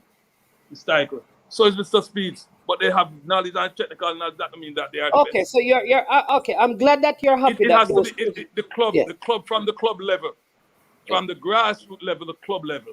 We must start these teaching because not all of us can graduate to be a professional footballer. They can be a coach. They can be a good administrator. So in the circle and in the parish circle, you see, because these positions are volunteers and people tear down and say all kind of thing about you. All that I was shy funny, and some of us prefer going coaching. But that alone can't develop the football, my brother. So what you're saying is that you need people who are experts in marketing and all of those things to come back and be in the football. Former players and fans who have the knowledge. Oh, okay. You have to make a sacrifice. You have to give back. Okay, listen. So if they were given the chance, if they were given a chance to be a part of a club, to be a part of a club as a member. Hey, I'm glad that you're saying this, you know.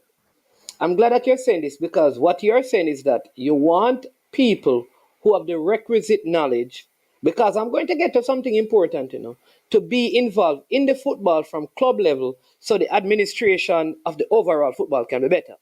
All right? Exactly. It's a process. So from the parish to the confed. From the parish level. All right. So to the let's break Confed, this down. to the JFF. So how is that going to work when you have a parish president in place for 20 years? If the parish president has the knowledge and is willing to pass it on, he should be training, allowing person to grow, to mature, and allowing them to have the exposure to So how pass many on as persons much have as the you person. trained since you have been there 15 years, that if you get up and walk away from it tomorrow, the level of administration in Westmoreland will go to a higher level because you have trained them better than yourself? All right. So what I have done in my parish, I can remember, well, the best general secretary that I've ever served me is Copeland Bailey, and he's a former referee too. All right. And I took him to the parish level, and he ended up at the JFF level. We have Devon Maxwell, who we took as the parish secretary and also the Confed league director. We have Donald Gardner, who we elevate from the parish as vice president to the Confed secretary. The problem is that some of these people, apart from Mr. Bailey, have not given back no knowledge. They have not conducted workshop, and they have not learned. They have not learned. No, but that's a conflict. They have not though. learned the subject. No, They have not learned it. They have ideas. But you're contradicting yourself, Mr. Tomlinson. I'll tell you what you're contradicting. You Tell said me. you just train them, and they have moved from the parish level to the confed level, but they haven't learned anything. So how a man who has not learned anything get to move? No. If you started in the football at a parish level and we see your potential, I bring you up to the level. I'm trying to get you to where I am. But at the same time, you must be moving the ones that are below you, to fill your gap. While No, you're I elevating. understand that. I understand the transition. But So you're here is saying it. that. So here is it now. Yeah. So here is it. These persons have reached the confed level. How did they reach there if they're not learning anything? According to you. Yeah, I recommend them. How you cannot recommend people who not learning? I don't want to say not learning. But that's what you said. So let you me correct got to myself. retract the statement. All right, so let me correct myself. Will you allow me? Yeah.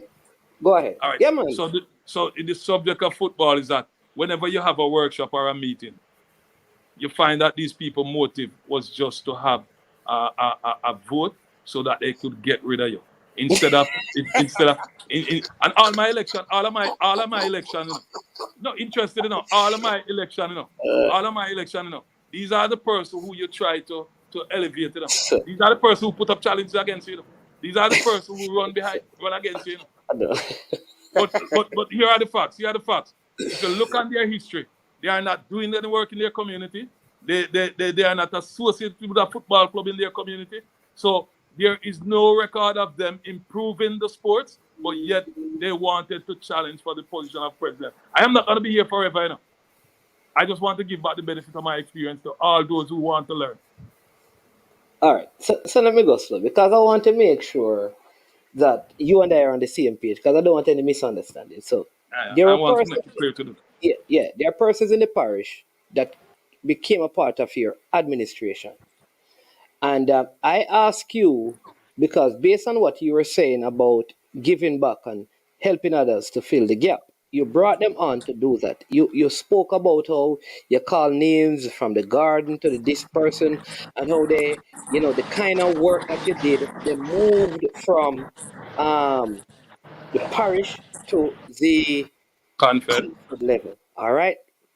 And that's good. But you went back and said that they're not learning. Then you also went back and said, listen, all of these persons were not even affiliated to clubs. When you were suggesting originally that for people to be this, they have to get in the club. They need to get in the club and be involved. You brought them on and then said that they were not involved in clubs. You also said that after a number of years, yes.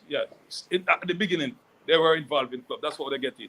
So they were involved in clubs. Then Right. once they became a part of the association, they were not in clubs. No progress has made from their club level. And then you No said progress. they came up against you. Like most of them probably people we have trained. They came up. But what is wrong with that though?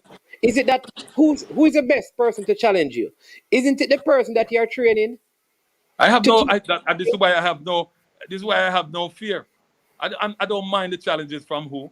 All I'm just simply saying that if I took you to the confed level, you Yeah. must stamp some authority. You must show some level of improvement. You must try to make progress from there. Yes. And at the same time, you must try to bring up those who you leave behind. And you must make sure after a year or two that your work at the confed level now must be seen throughout the region. Throughout the region. So if you don't establish anything as a confederation secretary or as a league director, right, then Yeah. why is it that you now want the position of president? See if you follow me.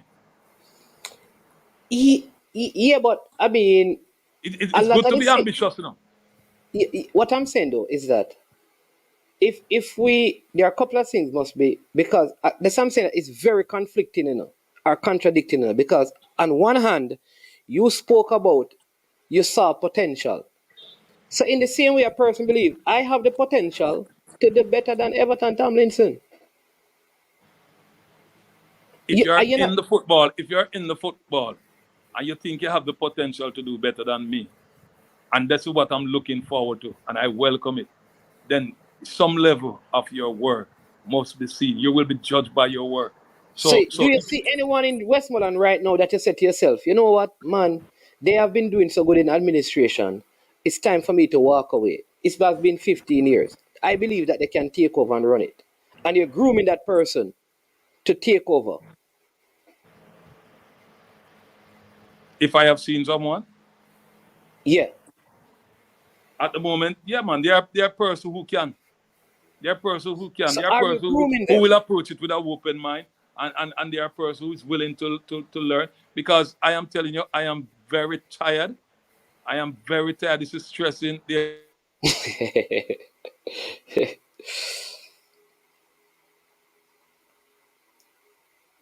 I think we lost Miss Tomlinson again. We're not hearing you. You're talking, but we're not hearing you. Don't know if you're hearing us. We are not hearing you.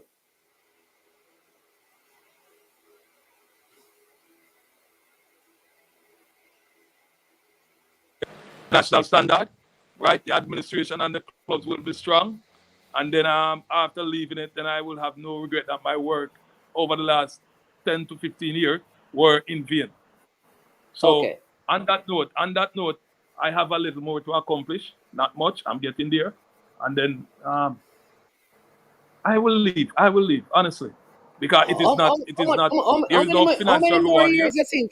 How many more years you think you need to fulfill your big objective?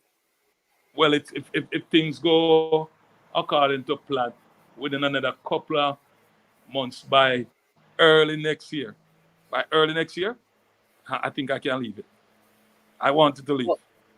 Oh, okay, so you're saying that in around 8 months' time you're going to walk away from the presidency. I am planning to, honestly, Okay. because you see the people who are close to you in the football are not speaking factually. They're not educating the people on how we can get the growth and the development of the sports in the parish. Right? There's too much internal fight, and I think it has held us back. I have to be working triple and triple time to make a little inch of a progress. So I'm telling you this. I am stressed and I'm tired of it. It is not helping me. It is costing me. It is costing me. Okay. There are days when, remember, football no pay me, and no pay no parish president, there's no salary. And no one I go ask the question, when you are traveling to Kingston to a board meeting, who put gas in your car? How you So get lunch? I will There ask are the many question. nights. There are So many let me nights. ask you. No, let me ask you the question. You said nobody's asking it. So when you're traveling to Kingston to a board meeting, who put gas in your car? I have to put it, And you and I've don't been get back doing it for the no. past.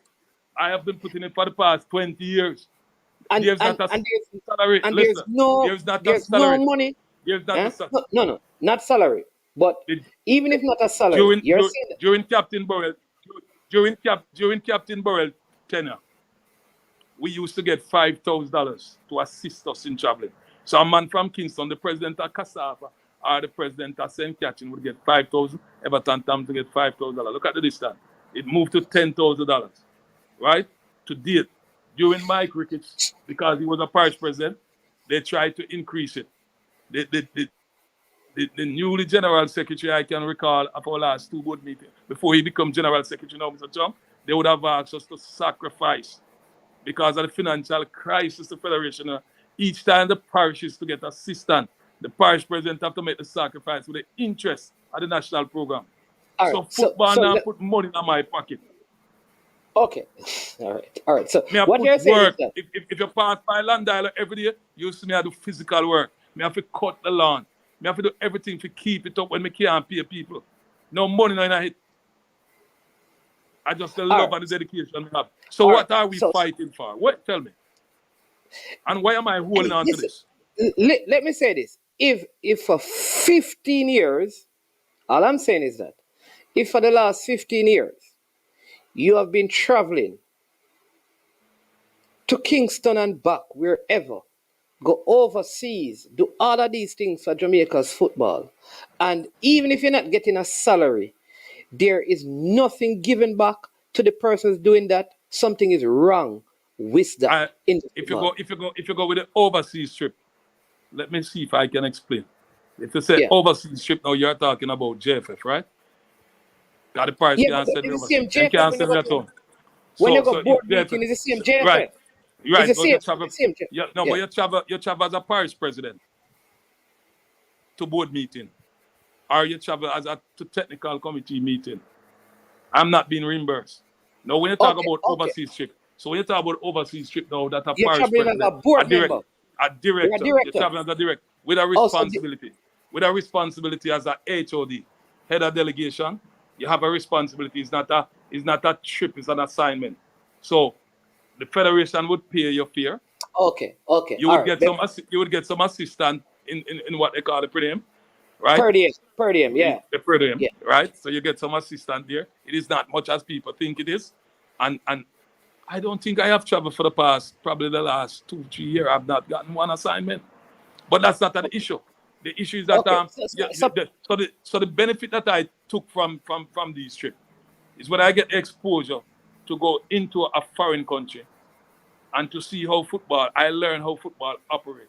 I spend my time on my assignment studying how the business of football Listen, is being operated in I those find countries. it honestly, I find it hard to fathom that for 5 years there is a parish president who goes to board meetings and those meetings for so many years, and the federation don't give any sort of funding to the parishes where you can you can have petty cash where the parish president can put gas in his car, and there's and not only that, when Listen. parishes pay like affiliation fee and all of those things, aren't those monies available to the parish presidents? I They're, don't, they're, they're, they're, the parish presidents, not one has been paid no by the man, no Jamaican man. Football All right, Federation. so that I understand. The parish presidents make sacrifice with the Yeah, man. interest and the development of Jamaica. The parish president Totally. are directors, you know. So as a director, your major objective is to approve policies, to make and approve policies, to have your federation run, your company, your business, right? The employer status is different from the director. No man, no man. Listen, I understand that it's a volunteer position, but even when people volunteer, they get stipend for certain things. Like I said, for traveling. If I am volunteering, it is more important that if you invite me to something because I am volunteering, that you have to contribute to that because I am volunteering. If I were being paid to do the job, you would not be expected. So is it that in all of these years, the federation, the governing body, don't say, okay, this year, this parish, um, you here is $1,000 for this month. Here is $2,000 for February. All right, and out of that, you say here is for the secretary. Here is for doing this. When you have the FA the board meeting, we can take a little bit of money out of it to do gas, and you submit that back at the end of the month to the general secretary of the accounts department and they say, well, they got $600, they spent the 600, here are the receipts, here are the invoices, so we're going to send them a next 600. That is not how it is run. So I need to find out how it is run is that you get no money, you're supposed to travel, do everything, and nothing. So where is the money in the federation then going? Most of the money in the JFF. It's not that the parish president don't complain. It's not that we don't need money. We do. But there are times when we have to make this great sacrifice and we are being bashed. And people don't understand the sacrifice and the level that you put up with the interest of your nation. Because the truth to be told, the JFF, and I'm not saying that the JFF is run as a, but we have to take it, as director, we have to make some tough call to take care of the needs of the federation. So we have to sacrifice what we are to get most time to ensure that the national program. How many direct, is it board members are there that goes to a board meeting from each parish? Yes, the parish It's president 14. are the one. All the parish presidents are a director All right, automatically. so 40. Right. And you're telling me Plus you have 3 vice presidents. So let's go. $10,000 for traveling, $140,000 once a month. Or you're saying to me that we have a federation that for 15 to 20 years cannot find $140,000 a month to assist their volunteering board members to come to a meeting when they are giving their time for everything else. I think systematically something is not right with that. I understand and I would love to volunteer, but if I'm already giving my time, I'm pouring out my intellectual capital to help this, I'm contributing in a positive way, and you want to have a meeting with me and there is no benefit for me whatsoever, and you want me to travel to a board meeting once a month and you can't help that, something to me, fundamentally, something is wrong with the federation.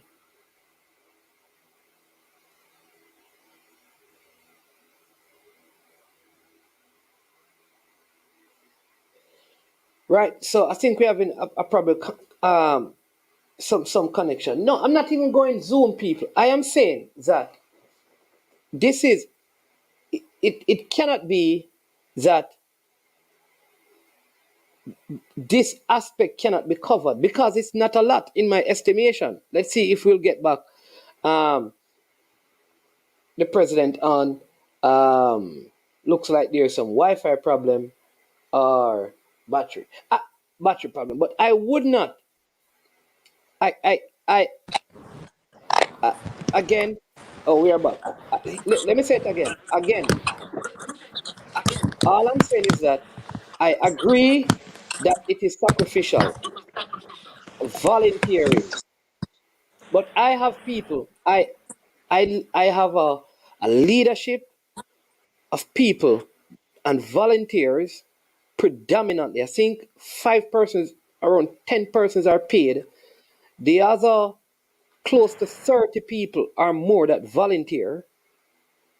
If I ask them to attend something for the benefit of the organization, we provide for them lunch and transportation because they're already sacrificing time in their voluntary effort, right? So what I'm saying now, Mr. Tomlinson, is as a board member, these are the kind of systematic changes that needs to be made. In other words, FIFA also give money for the administrative function of all MAs. And part of that could be that it goes to the parishes for travel, for board meeting. It can be that specific. And you know that.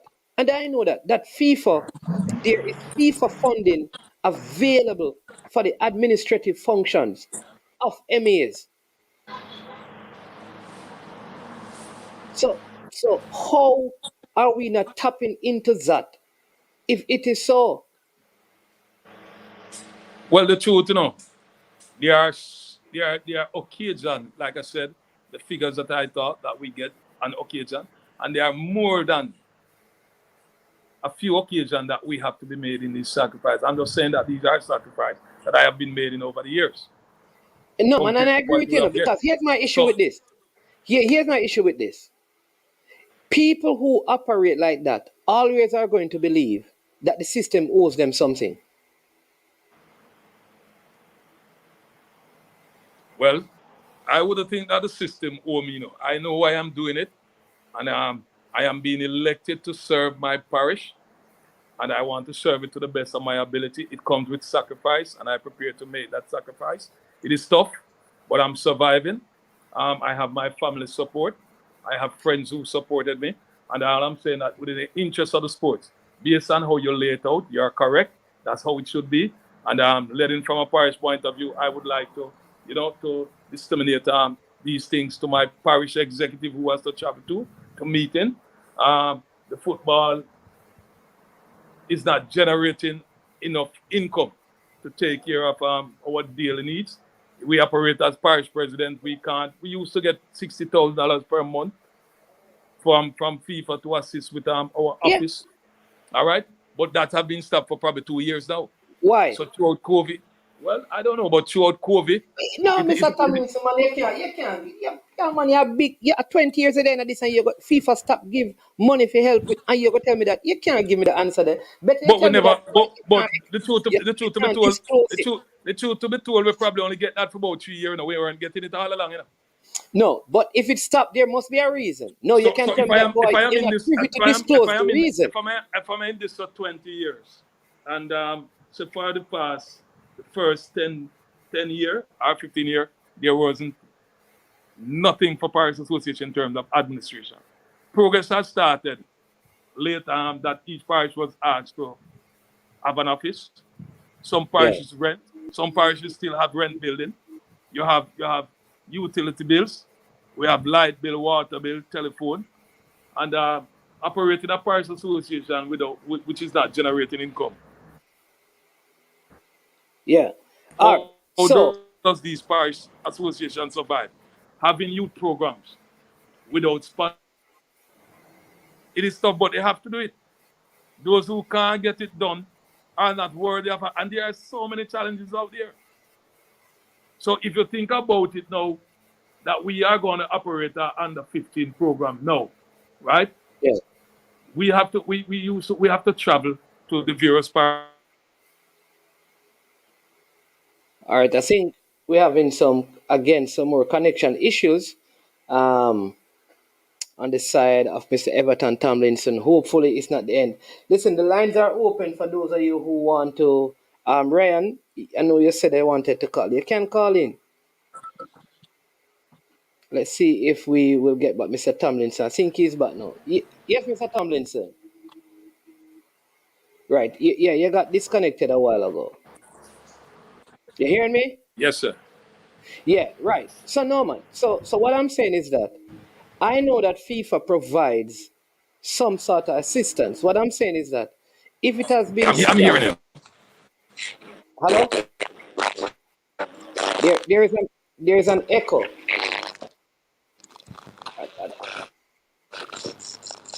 Hello? Hello, good evening. Good afternoon. All right, hold on, caller.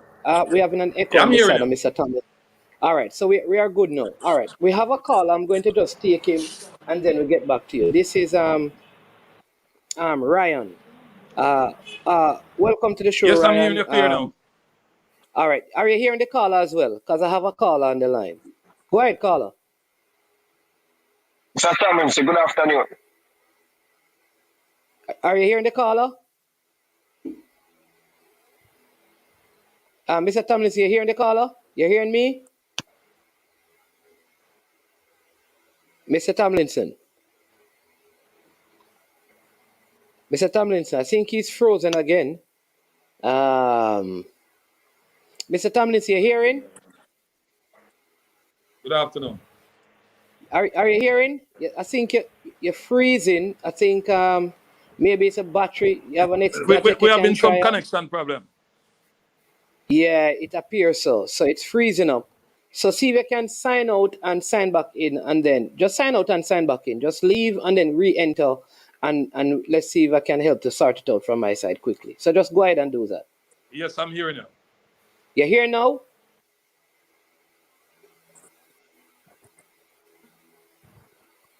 All right. I think, all right. So sign out, just sign out and sign back in, Mr. Tomlinson. And let's see if we can fix that. Let's see if we can. Okay. Yeah. All right. All right. So just call it, just hold on, and Ryan, and then we'll take Mr. Tomlinson. Okay, man. But good show, by the way. Yeah, man. I appreciate it, man. I mean, yeah. So I'm going to try. Yeah, I realize it is delayed, people. So let's see if we can get it sorted out. But we're getting some very interesting information, I mean, I can understand if some of this stuff, if you expected to do all of these things, yeah, maybe that is why we're having some challenges. So structurally, I think some of these things need to change, man.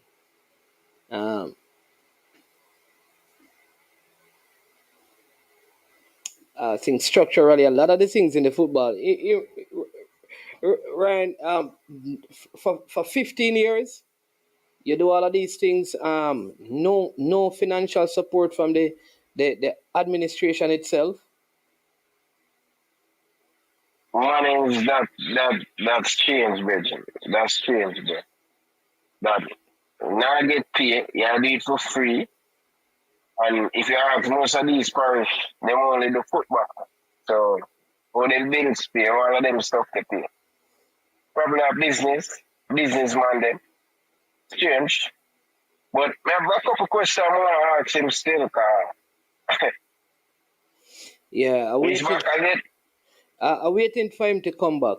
Still not seen him back yet. So let's see if I'm getting any message. This is so strange.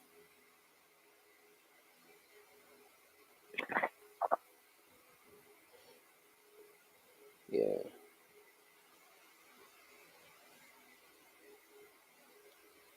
One of the things I need to find out. I think Yeah, go ahead. we you have a fan close to you. No, man. It's just both of us on. There's nobody else on. No, me I hear like a feedback on your side. Probably sometime when you turn up the volume too much, you kind of get that like a feedback on this stuff. Okay. You're still hearing it? Yeah, still hearing it, but that's okay. All right, let me see if I can fix this audio volume. I don't hear any feedback still, but I can adjust it. Yeah, much better. Yeah. So I don't know. One of the things I also want to ask is, because he did say that early next year he's going to walk away. But when is the next election?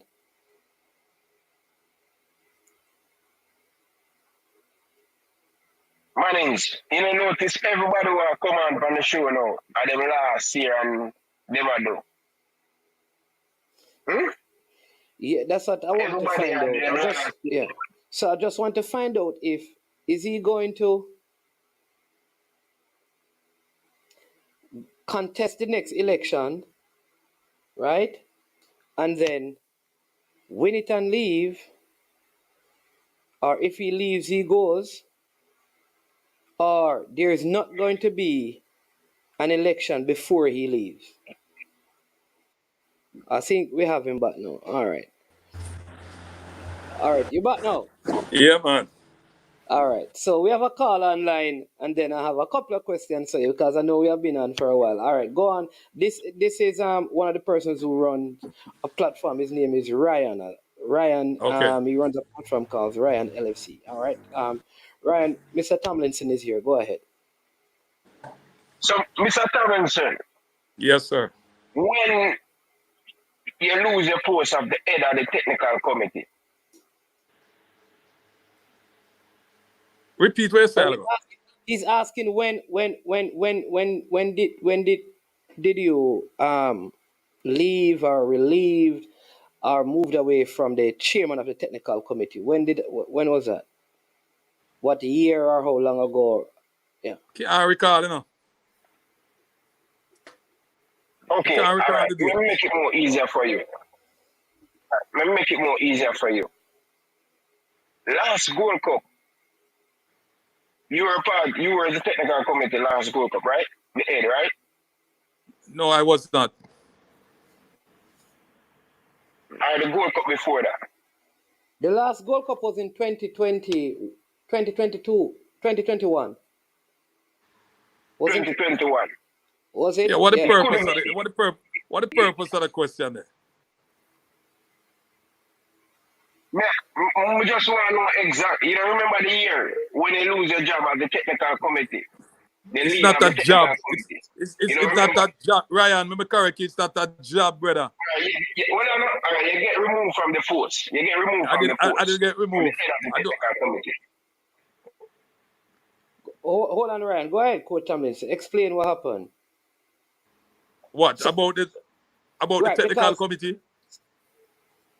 yeah, because 2021 was a Gold Cup, and 2019 was a Gold Cup, 2017 was a Gold Cup, and 2015 was a Gold Cup. Do you Yeah, remember but when you were last? Yeah. may I say, me don't understand the purpose of the question because I don't really want to touch JFF technical matters. And the technical committee, as the chairman of the technical committee, me don't have nothing to do with Gold Cup. So I like to know what's the purpose. We can answer any question as a director No, yeah, and a parish president. yeah, I'm the reason why you don't answer the question. So, I'm going to ask you a better way then. When is the last time you attend a Gold Cup? I'm just asking a question. What was that question? When was the last time you attended a Gold Cup? I think you said the last time you traveled was 2 years ago, I never which is attend Gold Cup. Me not understand the purpose. I've never been to a Gold Cup. You never been to a Gold Cup. yeah, he has No. never been to a Gold Cup.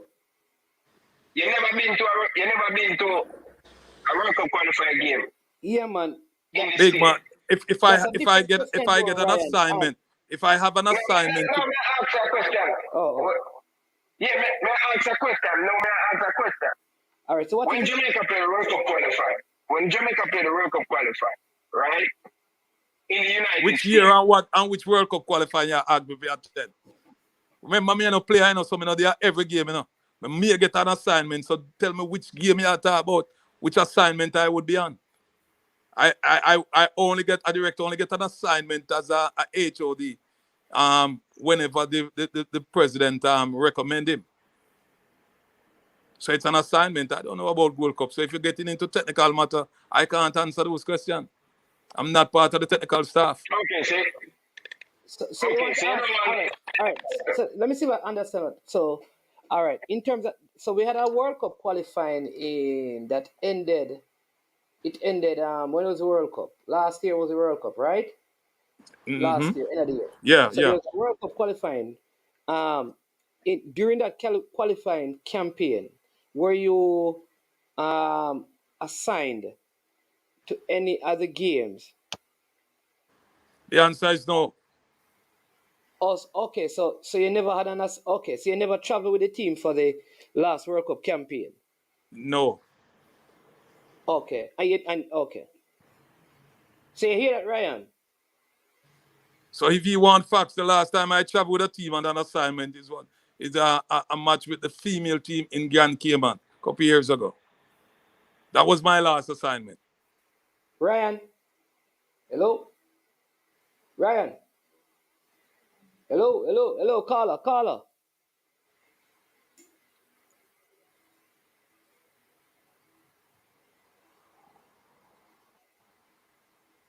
Ryan, I'm not hearing. All right, let's see if we can call him back. But what I want to ask you, because let me get back to this until he can call back. What I want to ask you, right, is this: you did say that come next year you plan on walking away. Is that before your election, after your election? Let me ask you this easier. Are you going to contest the election, and if you win, you will still walk away, or there is no election and your tenure will end and you will walk away? My mission of accomplishment will depend on the members of the football fraternity and the executive.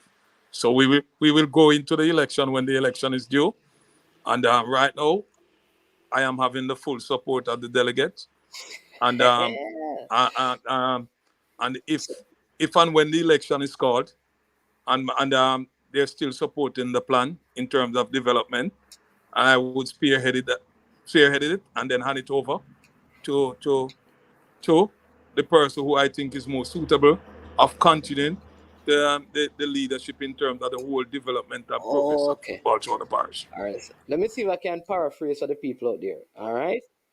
Um, you will, because you have the full support of the delegates, you will contest the election, hoping to win it, and then hand it over to the person you believe is most competent to lead it.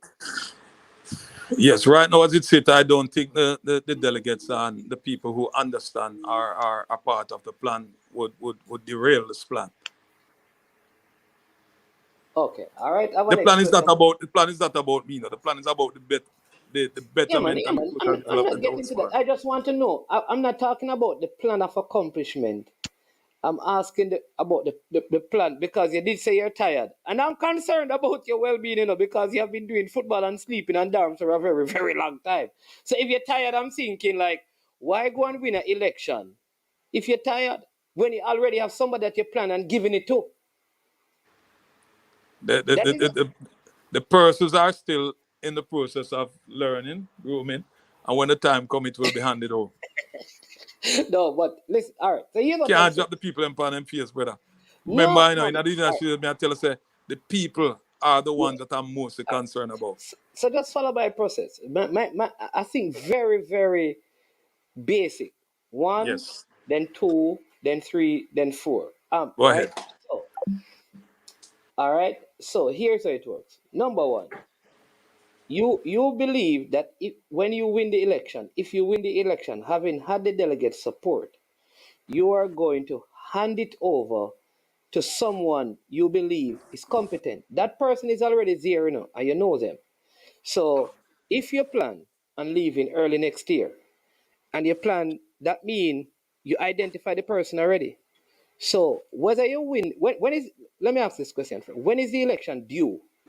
Due, Election due after the JFF election, a couple months which after is the JFF one. which is in November. Right, So November, December, then you have January. You're gone into 2024. right. So if you plan on leaving early 2024, why would you contest an election after that? Why not let the person who you have seen contest the election and still support them? I honestly, because as I said, there's a major plan right now, and Okay. if I'm not involved with me in all our accomplishment may go in vain, and I just can't afford to make 20 years go down the drain. We have to complete our assignment, and we are close to completion. Remember, you talk about the property and the Yeah. lease and the length of it. All of that have to be sought out properly and left in good hands in terms of the way forward and the whole process and development of football in the Westmoreland. But here's what I think. Like I know, and maybe I'm not saying that this will be the case in Westmoreland, but um if the plan is to complete the project, there's no guarantee that it will not be, delayed. And what I don't want to do, given that you suggested that you're tired, that the project get delayed, and then you feel like, boy, I need to stay on, and then the We are project, at we are at we are at a very sensitive stage right now. All our okay. stakeholders and everyone are involved. So we just have to make sure that we tie all the and dot all the I's and cross all the T. This is Okay. bigger than people think, and we just can't expose everything yet. Yeah, man. And I'm fine with that, because my only concern is that you say you're tired. You said you're stressed out. You said I didn't say that, You Tired of have the to be whole fair to me. tired of the whole negative impact, the whole heap of internal fight, and the whole heap of holding back at this progress. For what reason, I don't know. I'm just tired of it. Okay. I'm just Okay. tired of all of that. Okay. I need unity, I need cooperation, I need support, and not just for Westmoreland football. We need it at Mannings, the entire parish need it. We need to unify. Myself and Mr. Downsell with so much to offer. We need to come together and work for the whole fulfillment and the development of football. What I need is unity. What I need is support. So because All right. I the whole infight year after year, and it's this whole But character. but that is the same feeling. The It's problem, holding back the progress. It's all right, stressing. if you listen to my program yesterday, I spoke about that because what is happening at what I call in the lower ranks of the football in Jamaica is what is perceived to be happening at the highest offices, which is at the JFF. It There reached here seems to now. It be, shouldn't be. but no, it don't reach there. That is where it started from coming down. It's not the little people or the people at the lowest level, who brought the disunity to the top, The disunity at the top flows down to the people. So here is my big question to you, because I agree with you that it needs to be unified. What are you doing to ensure all your board members, your executive members are all on one accord? I mean, it Right? has been so many. And listen, remember that most of you, I think with the exception of Elaine Walker Brown, who probably 4 or so years, have been at the lead and the Trelawney person because a new person. But most of the other parish presidents, you guys have been around each other for years. Why is not the unity at that level? The unity at the JFF, where it is right now. I wish it would be better, but as a board, I have been on that board for a number of years. I've passed through different leaders, and I'm telling you that we used to have this level of unity and support for each other. It used to be good for the football, and it used to spread throughout the confed and the parishes now. What we have now is that with so much media, and people tend to carry the negative news more than the good news, and it destroy the product and it destroy us. But right now, yes, we need unity in the football. But I would have said that you got down from the top, because what happens is that Go ahead. I'm going to let you talk. Go ahead, man. I'm not going to interrupt you. and I wouldn't mind hearing some of the callers view. All right. So here's the thing, because what I'm saying though is that, again, because I get lumped into a big bundle right now, because hear what I just said. The media not talking about the good things. And Not that all is what media house. When we say media, I'm going to clarify. Not all media house. Please. no, but All is not guilty. Not all. all right. But here's the thing though. Mr. Tomlinson. The media only speaks what comes from, whether not you, but most media houses would speak on what they have seen or heard from within the leadership of the GFF. So it means Look that at there are it this. persons Look at this way. yeah. In Westmoreland, I have an under 15 lodge, and I invite the media. Morning, Jai. Hold on. We have a caller. Don't move that. Yeah, go ahead to the caller. Go ahead. Yeah. Go ahead with the caller. Ryan, so let me clarify, right? The last time Mr. Tomlinson traveled with a Jamaican team in any part of a delegation was with a female team. The record has shown that he has not been to the Gold Cup and he has not traveled in a World Cup qualifying campaign. Morning, Jai. Yeah, man, we're hearing you now. Hello? But me not hear money. You're not hearing Me me? not hear your money. Are you hearing him, coach? No. I'm You hearing hearing him. him? Yeah, man, we are hearing you. I don't know how come you're not hearing us. We are hearing you. Hello? We are hearing you, Ryan. You're not hearing us? Hello? Yes, sir, we are hearing you. Ryan, fix up your banger, no, man. You have big channel, no, man. Ryan, go buy an iPhone, no, man. Hey, somebody else need to call so we make sure that the phone line working.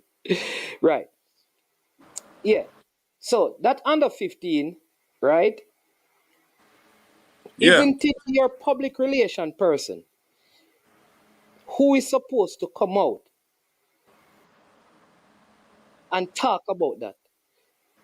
Isn't it you supposed to call me, your PR person, to say, listen, let me give you some update?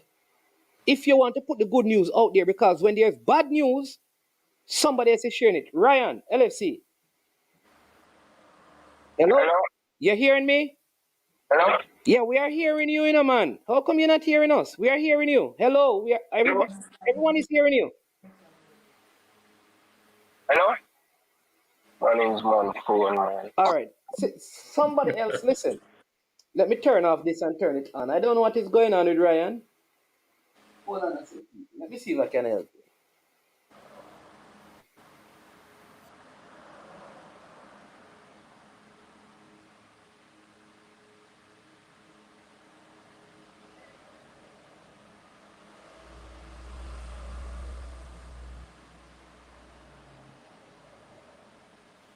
All right, so let's see if this is any better now, because I don't know what is going on with.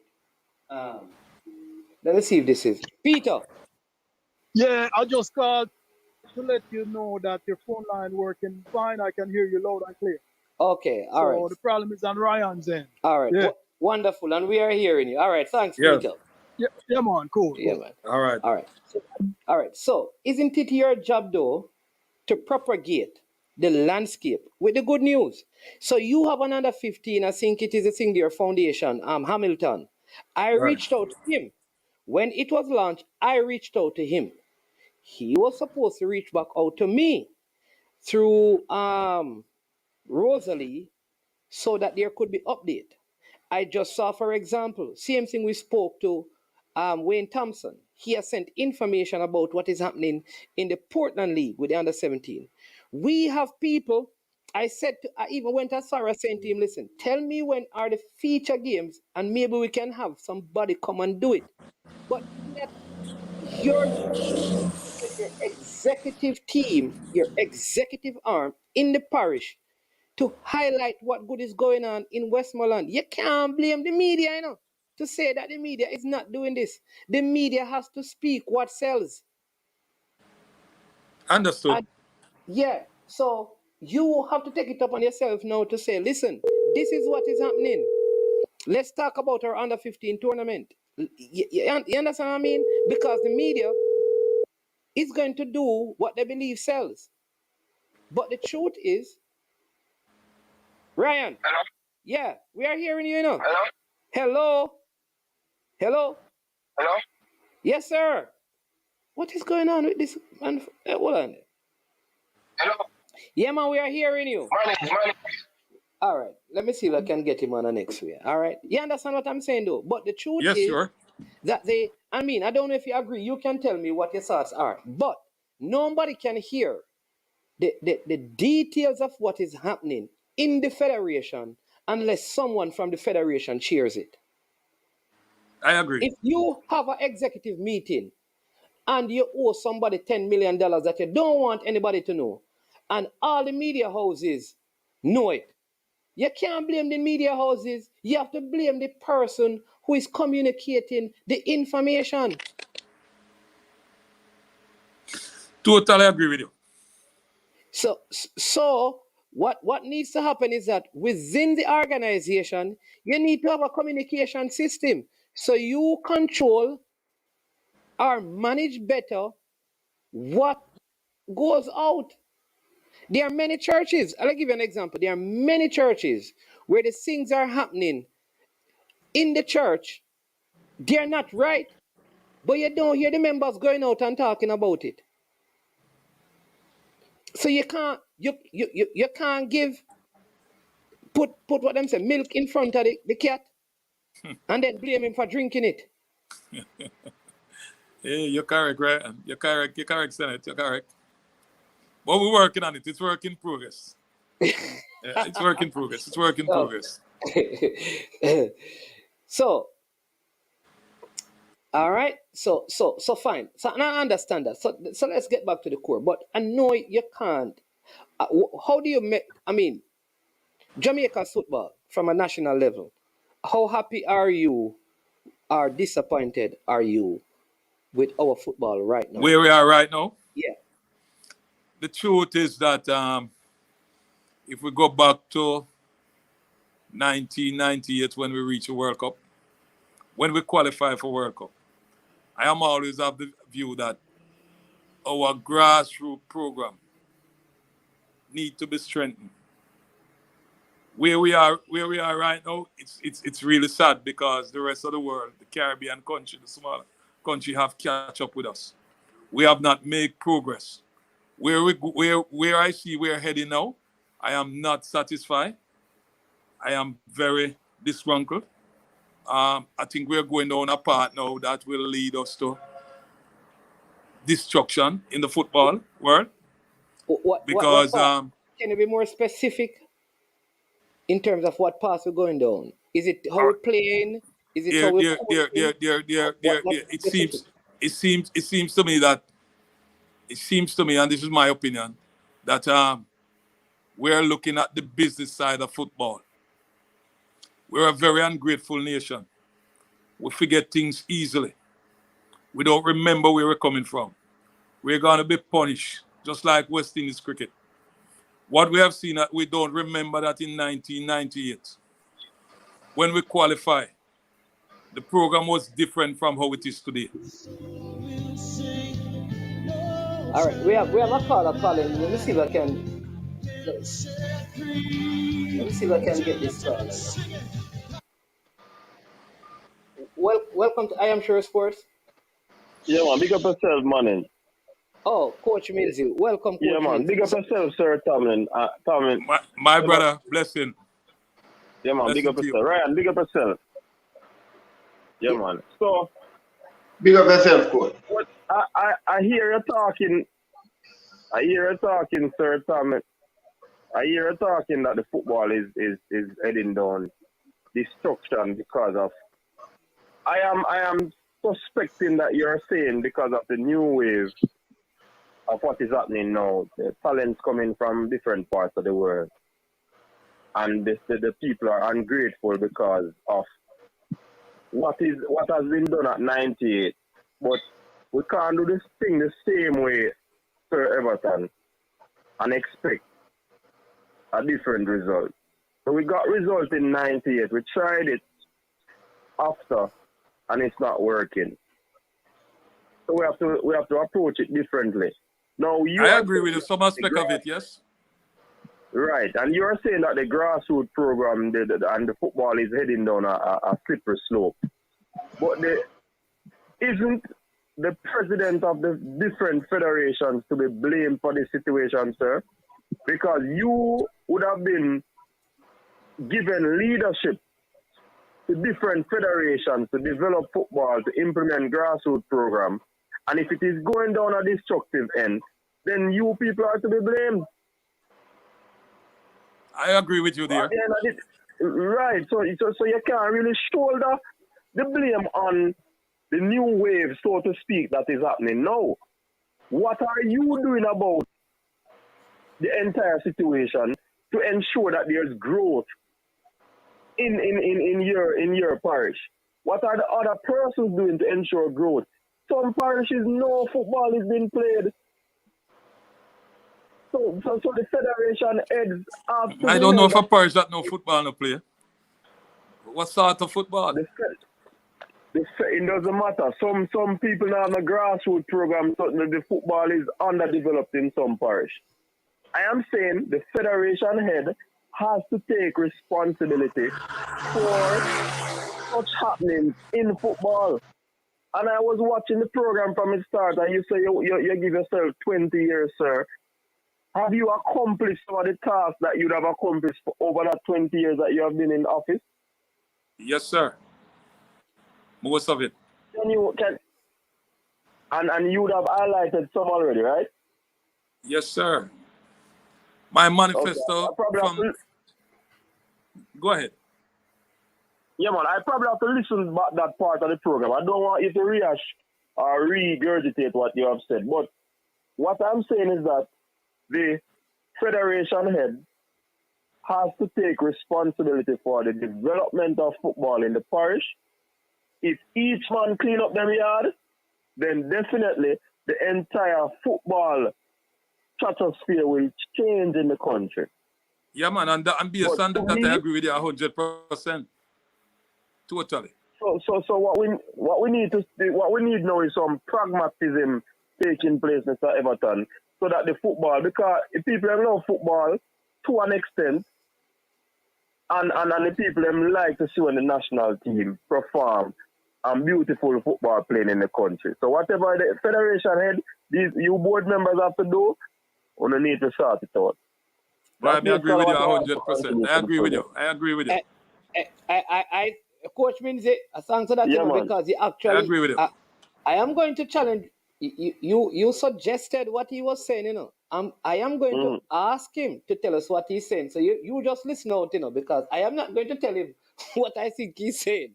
I am going to ask him what he said. So just listen up and you can call back. Yeah. Yeah, man, I'll be listening. Yeah, but all right, Yeah, man, Coach cool. Minzy. All right. So Ryan, I don't know what is happening. Keep on and off. So you were saying that the football is heading down a path of destruction. All right, and you spoke about grassroots. Can you? And I ask you, please explain to me what path we're going down to you that you believe is destructive. What is that path?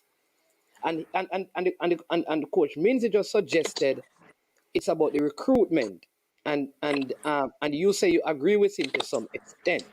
So I don't want him to. You have to say, well, that's his words. What are your words about the path of destruction that you spoke to? All right. Let me see if I can go a little more in depth, because I agree with what the caller said, how he puts it 100%. But in terms of our national program and the responsibility of the JFF and the parishes association, I think that there has to be a restructuring and the way forward.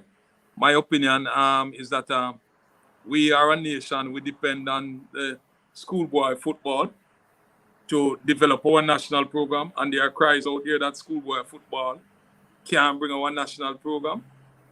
No, resources and facilities in the respective parishes are limited where it exists, and there are some parishes who have none.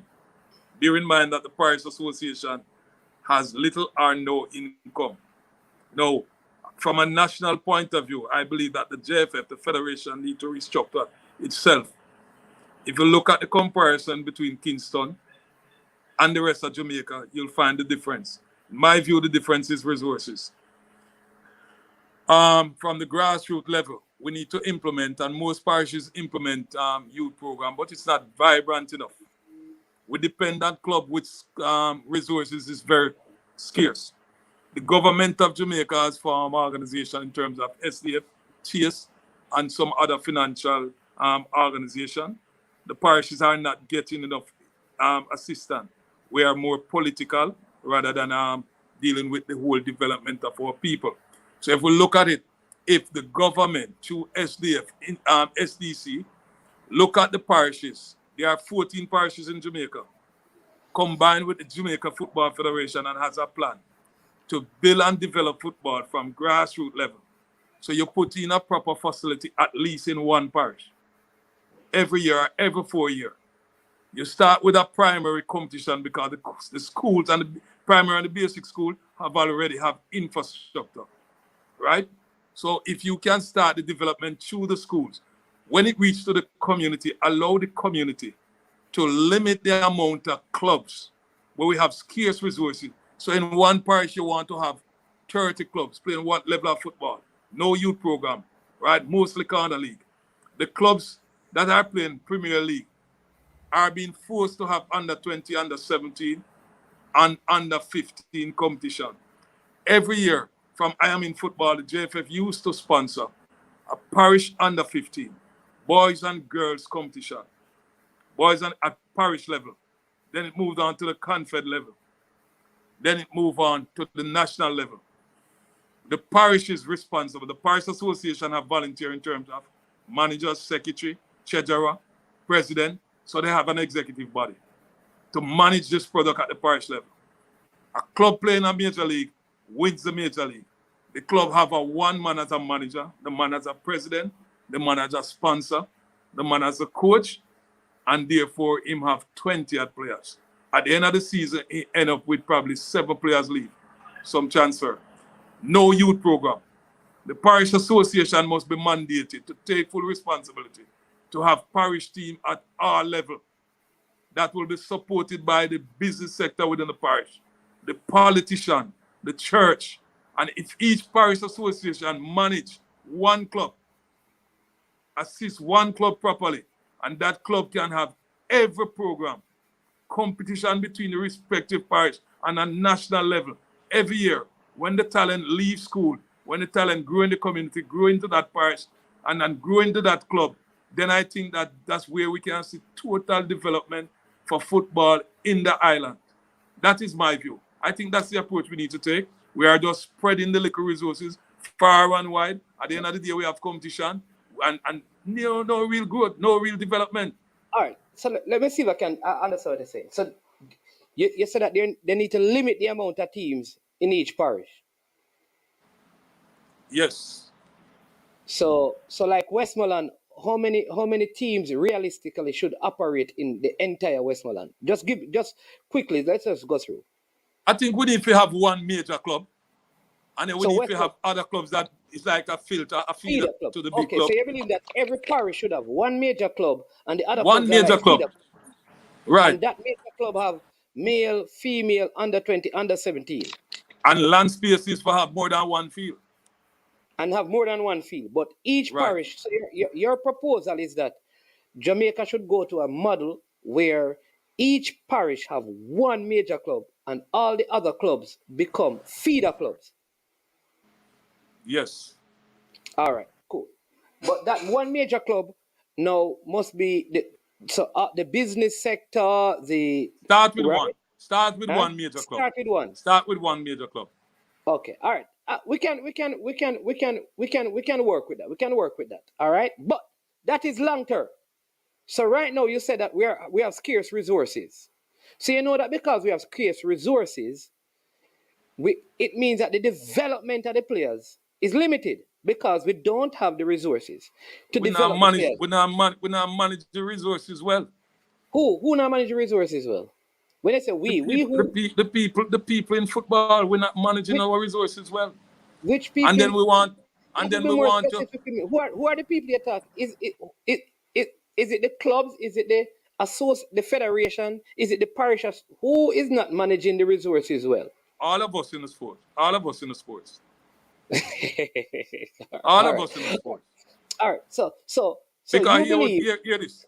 We want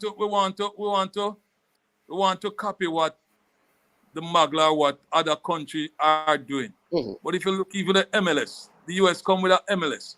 How many MLS team is in California or Philadelphia? We're past that, We agree with that, most of us on these platforms have been saying, there's one guy, they call him Cataract. He has been saying that there are too many clubs in Jamaica, too many clubs in communities, right?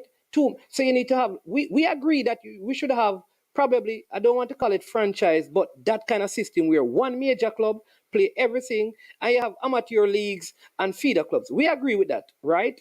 So the resources. Now I'm talking about individual players because while you do that, I do not believe, and I can give you numbers, schoolboy football in its present structure will ever be able to produce the kind of quality that Jamaica needs to compete at the international level in football. Schoolboy football. Yeah, I don't believe so. I have learned some lessons in schoolboy football for the past 2 years. I have coached at Mannings for the last 2 seasons. And I find some things amazing that is happening in schoolboy football. Yeah. So in terms of football, the subject of football, for us to get to where we intend to go, right?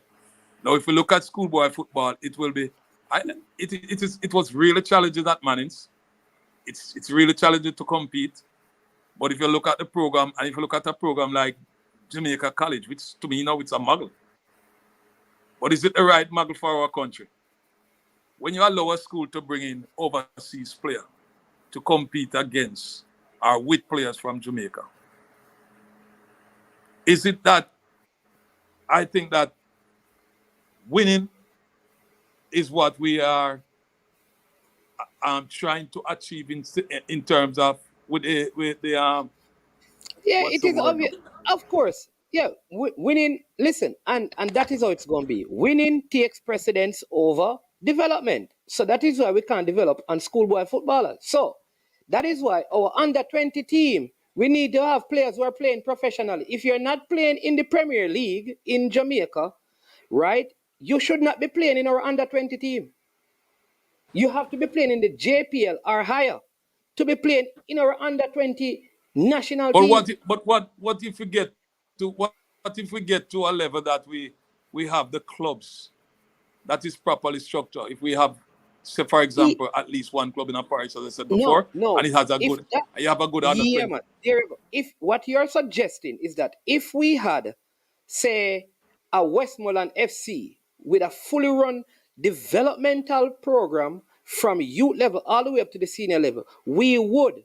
But we don't have that now. So that is why we go overseas and find the Jamaicans But who that are is not playing. this. But that is not the No, step we are to but be taking. it listen, it should not be, but it has to be because what needs to happen here is not happening. So we have to do that. Why? Because the 17-year-old in England or in USA have played, watch this, he has played 4 more years of football than the Jamaican player, minimum, by So the what time is they're it? 17. I understand and I understand what you're saying, but our 17-year-old player, yeah, may lack certain aspect of the game because he are not being taught or given the privilege or the opportunity to play right at that level. I agree. What we need to implement, because in the school system, we may work with a student for 2 or 3 months before competition. We can't teach Yeah. him everything, and at that age, he should have learned a lot of things outside of football, off the pitch, right? So the level of professionalism that the one in overseas exposed to, right? Because, and I'm But you making can't this blame that. point because I think You we know are that though. depriving our young Sorry, men, I a have to young man, interject. the Yeah. opportunity. None. All right, but here's where you and I are diametrically opposed. In our national teams, we are not Okay. in our U20s. Our first and primary objective is not to provide development for the player. It is to qualify for the tournament that we are in. All right, the player in that system will experience some level of development, but he must be at the requisite level to provide the necessary skill set to give us the best opportunity to win.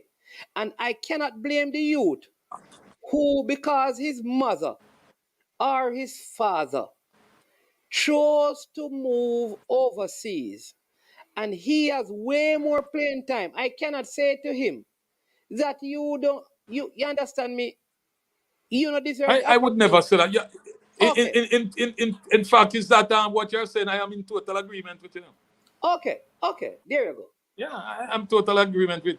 But before So we get to that stage, all I'm saying is that we have to get to the stage. We must get to the stage that we implement a system of change that will have more yeah, effect, lasting purpose on the whole development of the sport. We must get you want me there. to tell you what, The so JFF must insist. let me tell you what you need to do, because this used to happen when I lived in Westmoreland. I was playing 3 times as much football than every youth at Westmoreland right now. I was playing I was I playing agree with you. I was playing primary school league, primary school, Yeah. high school, corner league, parish league. Those things I was playing. I was playing for my parish. I was playing for my school. I was playing for my community. And so every single day I had football for hours. Yeah, Do man. you understand? But The youngsters But nowadays, how often are they from playing? a technical point of view.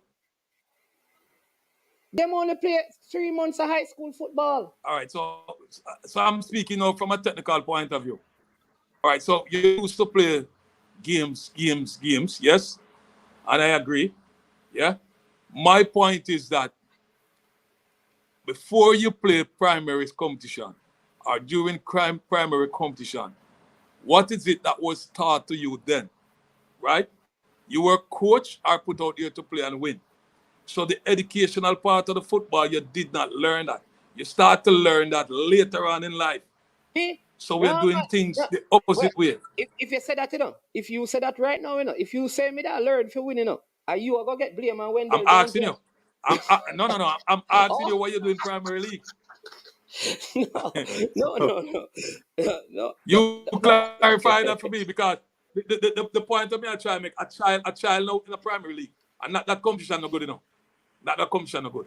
But if we look at the players them overseas, like the players them in Mexico, the players in Brazil, the ones in Argentina, at 10 and 15-year-old, any Jamaican team can beat them team then. Any Jamaican club team can beat them in national team. Hey, any listen, Jamaican team you pick. Listen, any Jamaican team you pick at under 15 level. Under 15 level. Listen. Any club team in Jamaica can beat them. A Jamaica team from Kingston Football Academy is in the Netherlands. And they got 6-0 on their first game. Barring their excuses, they won some games. But I'm telling you, the elite kids in the academies, our youth can't beat them at that age. I'm telling you. I was just, listen. Because they are learning. The correcting. All right. So, but that is my point. But you're saying that... Go on, give me your views. Kids, so let me tell you this, right?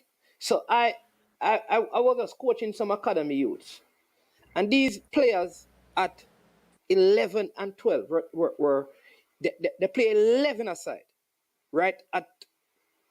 They were under 13, so they're playing 11 aside, and I can find individuals who probably in Jamaica who are probably faster than them and physically stronger. But you see, understanding the game and pace of play, controlling and passing, open up your hips, where you're supposed to be. These things, they are way ahead of our players. So what is the point I am making? While we may find... That's my point. Individual Jamaicans who are very probably skillful, you would say, are stronger, are better physically built. When you put them in against the Manchester City Academy 10-year-old or 13-year-old, it's a different thing. So if I had a choice of Jamaica qualifying for the World Cup at U17, and I had a youth at Manchester City, and a youth who just won the Costa Cup, I know that the youth at Manchester City playing in those competitions are way ahead enough because of the experience. It doesn't mean that the Jamaican player is not good. Now, what we can say is that if that same Jamaican player was exposed to the kind of training and facilities as the Jamaican, yeah. There you go. It'll make a big difference. That is where now you come in, because here's the truth. You said it, everything that I am saying, I am repeating what you said. Earlier you said this. You mentioned Evan Taylor, Dennis Taylor, Woodbine, Rankin, Blake, all of those guys. Here's what you said. All of those players came through a youth program that you had. All of those players played in the national team. All of them. Because you had an ongoing youth tournament. That is your responsibility now as a parish head. Seeing that you suggested that was part of your success, you should find a way to ensure that never stops, because it produced players all the way up to the national level. So even if the GFF not giving you money, you had to find a way to ensure that those same set of youngsters, or a next generation of youngsters, come, no matter what primary school they go, no matter what high school they do, they come to Landilo like many kids used to do back in my days, be training on the weekends every single day, working every weekend. They come there on a Thursday and they go to school. They come back Friday, they train there. And you have the best coach down there working with them. You have the best goalkeeper coach down there working with them. And here's what. Then some of them would probably be at the place because the other thing they're going to need is quality competition. Because if you train all of them, and them go back and play against some youth when they're good, them now develop. And then you bring in. But you can't say it more better, sir. You said the correct thing. But You're saying the correct thing. Are you going to do it though? That is the question now, because you labeled it as part of your success. Why did it stop? It not stop, It not stop. What we want now is that it now require and this is why one of the things why I'm saying I'm tired, because the things that you want to focus on, because of the whole part detractors and the whole part infight, we want to have, listen, we produce quality coaches, We are not working in the parish, We have a lot of certified coaches when nobody, if you can't pay people, you're not going to get the work done. And I can't do everything by myself. We need resources, we need help, we need corporate. And this is why we say we can focus. If we can focus. Why don't sit down with Wendell Downswell and say, Wendell, you are the technical director for Jamaica's football. Come to Westmoreland. You tired, me tired. Let us sit down and pave a pathway for our 7-year-old in Westmoreland. Leave that JFF thing right now. Let them fix that. Let us fix Westmoreland. I can't fix JFF. I can't fix JFF. And you're correct. No, man. And it's not just Wendell Downswell. No, man. It's not JFF. This is what I'm saying. I'm saying to you, why don't you sit down with Wendell Downswell? Say, Wendell, listen. Reno produced Sweetie Simit. Reno produced Dana Lewis, Michael Graham, Aaron Lawrence, all of these guys, Aldi and Bailey. We could go on and on and on and on. Patrick Graham, we continue to produce. No, continue. Wendell Downswell. So, listen, it's so amazing because Evan Taylor, Patrick Graham are two youngsters who played the most games in that when they stopped playing for Jamaica, people didn't realize that none of them weren't even 25 yet. And the amount of games that played. Watch this from Westmoreland. Why don't you and Wendell Downswell say, listen, we're tired. Let us rest in Westmoreland. You use your technical director expertise and create a pathway for the kids in Westmoreland so that when we send the kids from Westmoreland, they will make our national team, under 17, under 20, senior teams, because we are doing the work in our parish. We may not win the Premier League, but Westmoreland must be known as the parish with the best under 10, the best under 11. And listen, every weekend me and you sit down over Landila with them and train and develop the coaches. Why can't both of you, being from Westmoreland, set up that down there and just say, listen, we're going to find the resources, because none of you, you don't need a JFF right now to do that. As Westmoreland men, you can do that. Why not? Yeah, so some things that is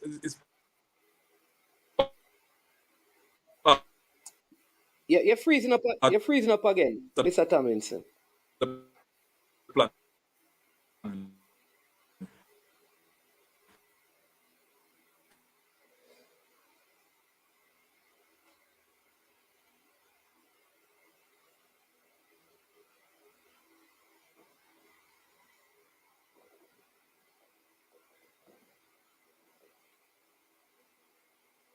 All right, having some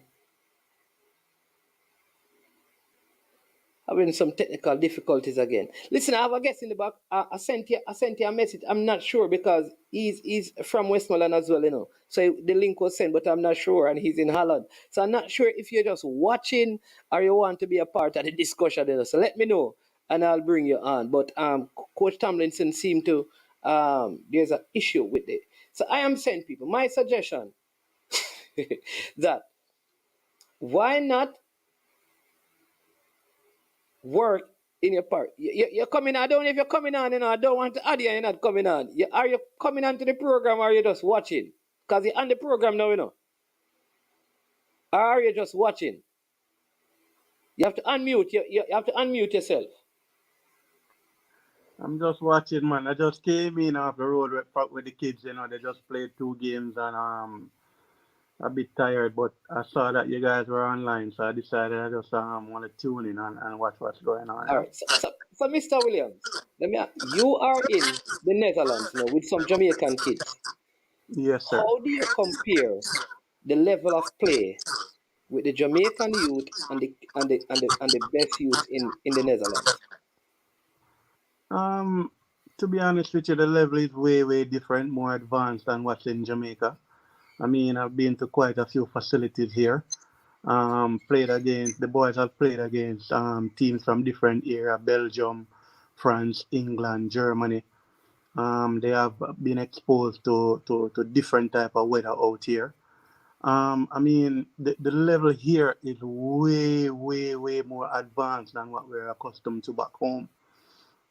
Even the bounce of the field, we're used to a ball coming high in the air and it bounce and you're expecting it to bounce above your forehead. Those things don't happen here. The facility is way, way, way, way, way, way, way much better here, which is good for improvement of football and development of football here. And with those kind of facilities in Jamaica, our boys will always be one step behind, and it shows here.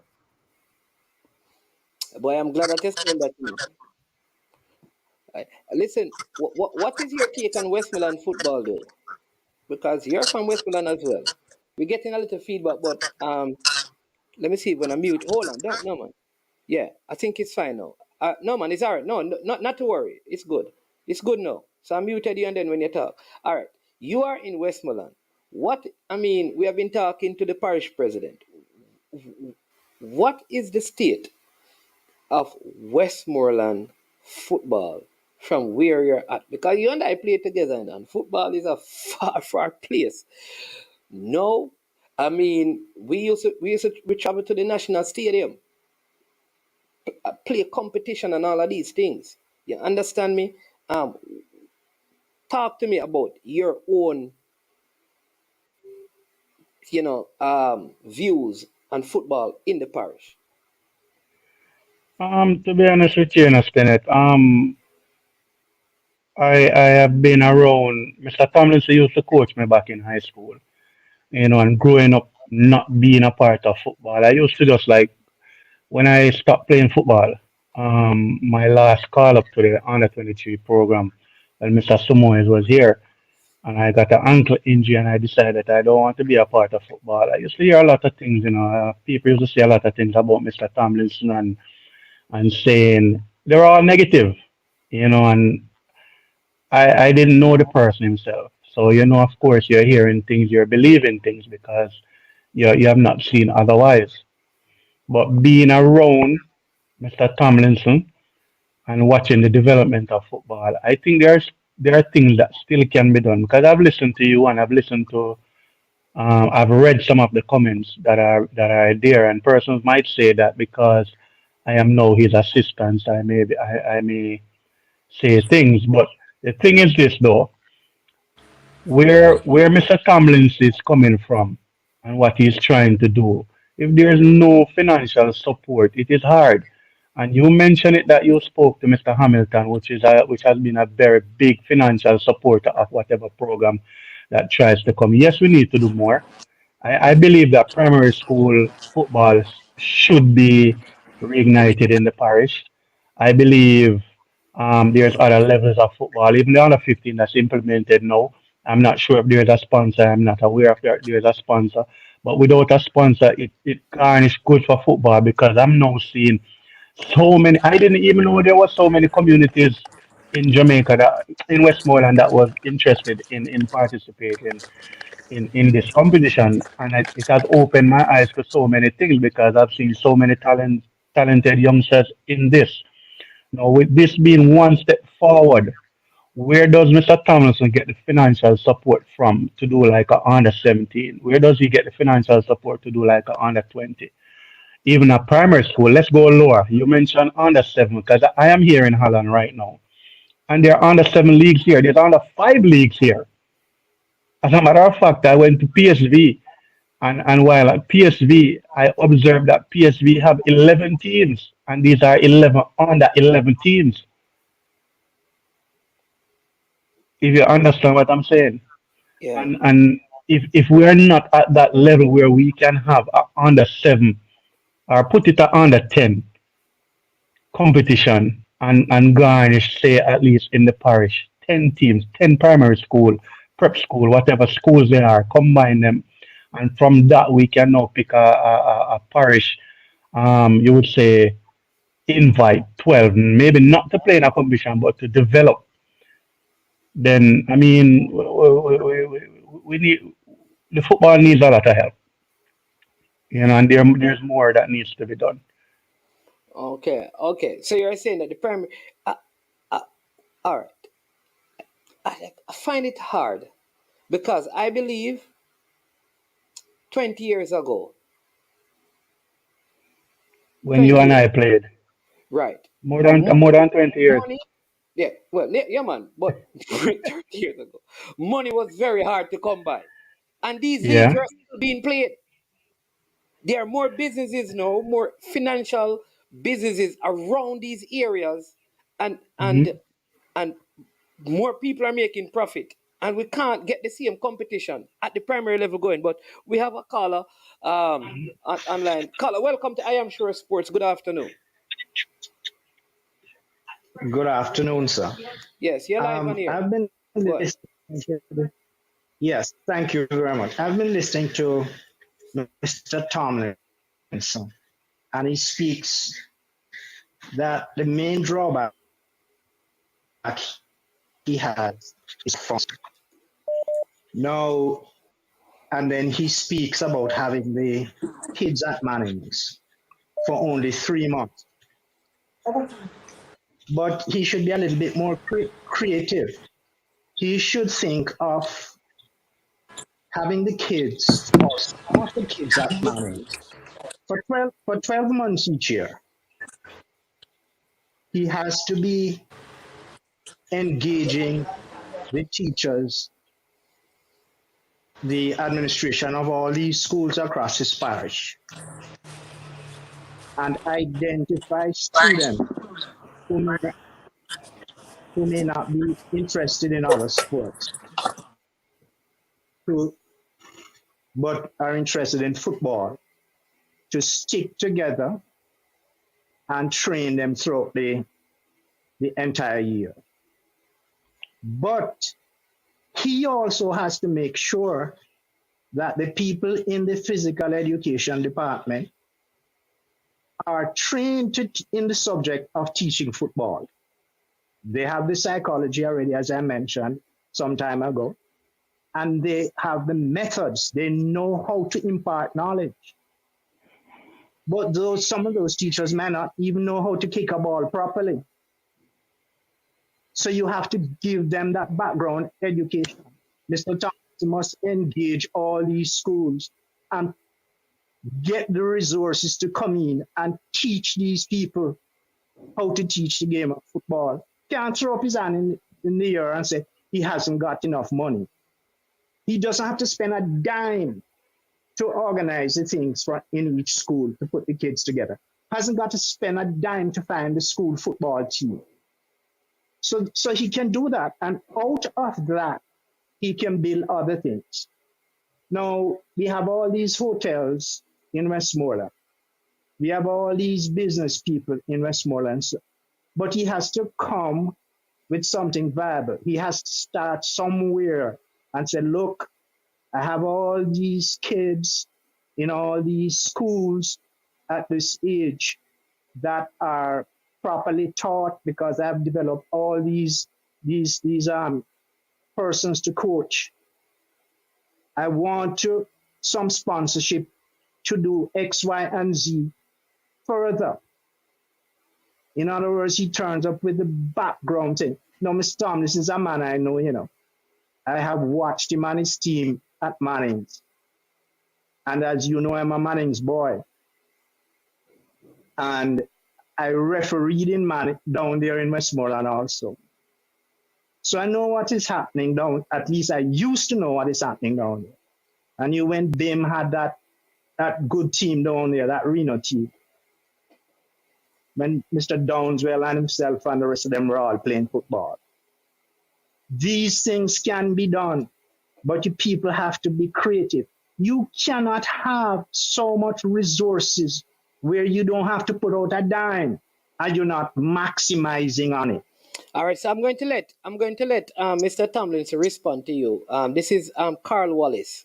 Don't know if you know, he's a former head of the Referees Association, I think. Oh, Mr. Tomlinson just got look like he got disconnected again. So I'm going to let you, continue to say your next point. When he comes back on, then I'll let him respond to you, and then I'll take a next call. So go ahead if there's anything else you want to add, because he just got look like he's having some challenges with the internet on his side. But go ahead and finish up your point, Mr. Wallace, and then because I have a next person calling in. So go ahead and finish up. Okay, the other thing I recognize, based on the information from the gentleman who has this tremendous overseas experience, is that they are concentrating on the competitions that are already in place in those countries and the organization already in those countries, and comparing to what we have in Jamaica. But that is the point. We need to put in place things in Jamaica which can raise our standards to match those countries. And I know in the past, I remember teams like the Harborview youth teams used to go to those tournaments. And they lose some matches, yes, but they whop some of those countries that have all this tremendous set of assets and thing and been going along, quote unquote, the correct. So we have the talent. We just need the organization. All right. So let me hear Mr. Tomlinson is back. So thanks again, and let's see if we can respond to that. So, Coach Tomlinson, you just heard that this is Carl Wallace, former referee in the parish, attended Mannings as well. He's saying that you can maximize some of these PE teachers by having them learn certain things. In fact, let me just add to that. Secondly, so one of the things that they do in the States and in some European countries is that they use teenagers who play in the academies. They teach them basic refereeing and let them referee like under 10 and under 8 and under 9 games if they are 15, 16, and 17, right? Like, so the parish, for example, instead of having like the official referees in your primary school competition, you can get some under 18s, your sixth formers, to do some refereeing courses where they can go and officiate. And so Mr. Wallace is saying, in addition to that why not use some of the PE coaches so that while they're at school, even in PE classes, they are not just having the kids just kicking ball, but actually doing actual football stuff in keeping with what the parish is trying to accomplish.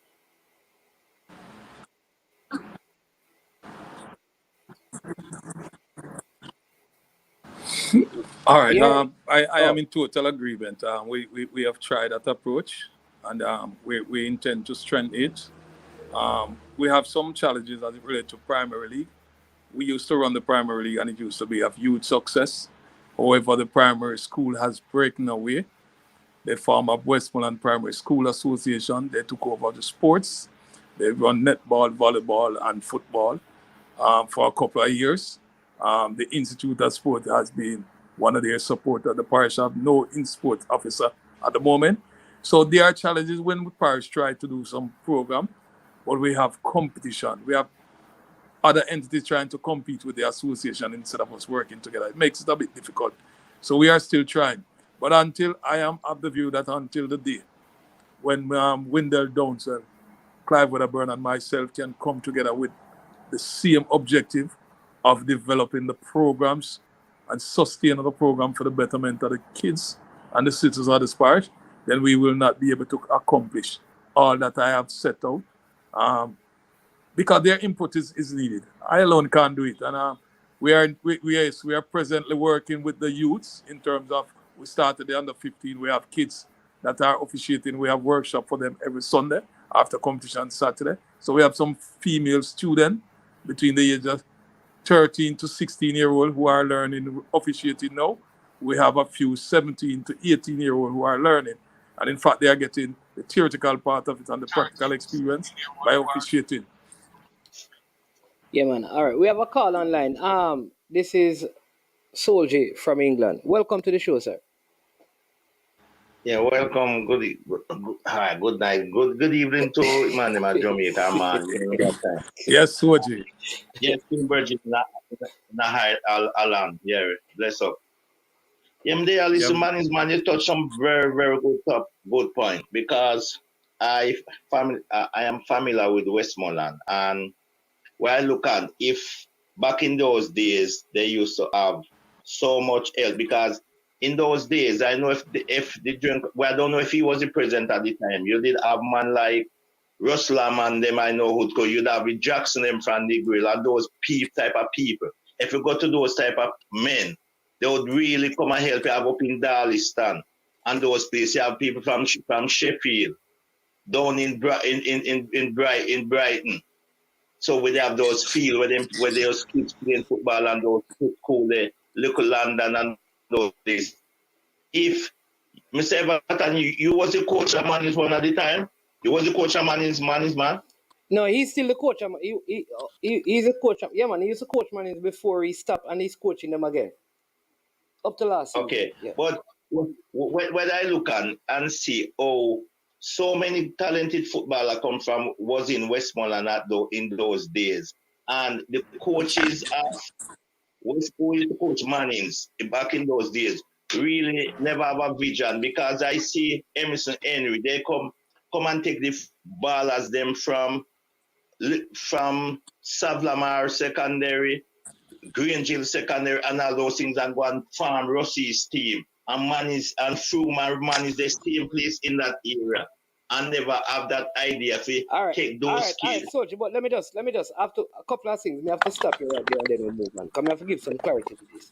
Froome could not participate. When those players were leaving from Froome, they could not participate in the Dacosta Cup. They had a secondary competition. So they weren't playing Dacosta Cup at them time. Right. Once Froome became a high school and Petersfield became a high school, all of those players stopped going to those schools. The second thing, I know. Right. So that's what I'm saying. That. But what you were saying is that they never had any vision because Rossi used to come and take the players. The truth is they couldn't play. Yeah. Right. With Mannings, it's not that Mannings ever had any vision. Mannings' vision was to focus on their educational achievement, not to try and win football competition. And they were doing that. Oh. So it's two different things. Yeah. So go ahead. Okay, well, if it's so, that's okay. Well, if that, I understand what you're saying. Ulmazida, we said type of policy. So, but the country school, them, the other country school, them never have that way. I need to just do that. But anyway, talking with Westmoreland, what you say to Mr. Everton, you need man like, forget Mr. Downswell, even Jim Dandy and those men to come together and help to have something for Westmoreland, because the football in Westmoreland is real poor. I got through the parish last year when I was down there, and then I look and remember when I used to go Froome. Even the field at Froome want to work on. I drive over there and see the field itself in a bad situation. It's not just Westmoreland, man. Hanover football now going with nothing either, man. Hanover, Westmoreland, St. Elizabeth, nothing going on in those parishes. Manchester, No, we are talking about West. We are talking about the Western Confed. Trelawney not doing well. Hanover not doing well. Westmoreland not doing well. It look like one of the Montego Bay team them will get all relegated out of the Premier League again. And you see, the thing with Western now, man, is what I really understand. You see, if the man at Catchinall did give the guy where set up nature village for the Dongliti, and make him do that at Catchinall would be in a better state right now, because one of the better field in St. James was down in nature village farm, and that it was out of range. So what I'm saying, in the West era for true, the football need, the president them need to get together and come up with something to help the football, because when the Alan guy said, if you come in with some the primary level and don't really leave everything to the president to the president of the FA neither, because the school can do some go around in the community and ask for donation too. Because they can help themselves too, you can't just leave everything and the president to do it. But the president needs to have a body of people around him where he can say that, right, you go there, so go start that old family. You go there, so because you have many men out there, people go and look and check them for donation, that can help. Because you say 20 years ago the football standard was higher, and you have more people with vision, more people who willing to help. A lot of businessmen out there now. A man can come and say, right, I will give you some juice. A one can come and say, I do this for you. So it's simple as that. So, but I don't know why man they make it look like rocket science. All right, we're gonna organize themselves. Yeah, man, we're gonna let him respond, Soji. So, we want to thank you for calling in as usual, because we're getting close to the end of the show. So, we're gonna let Mr. Tomlinson respond to you. So, just listening to his response. All right, thanks again. Okay. Yeah, man. Yeah. Go ahead. All right, Stennett, one of the major challenges we face as an association is, as I said before, is disunity. Here is one of the problems Westmoreland face, and it's a major problem.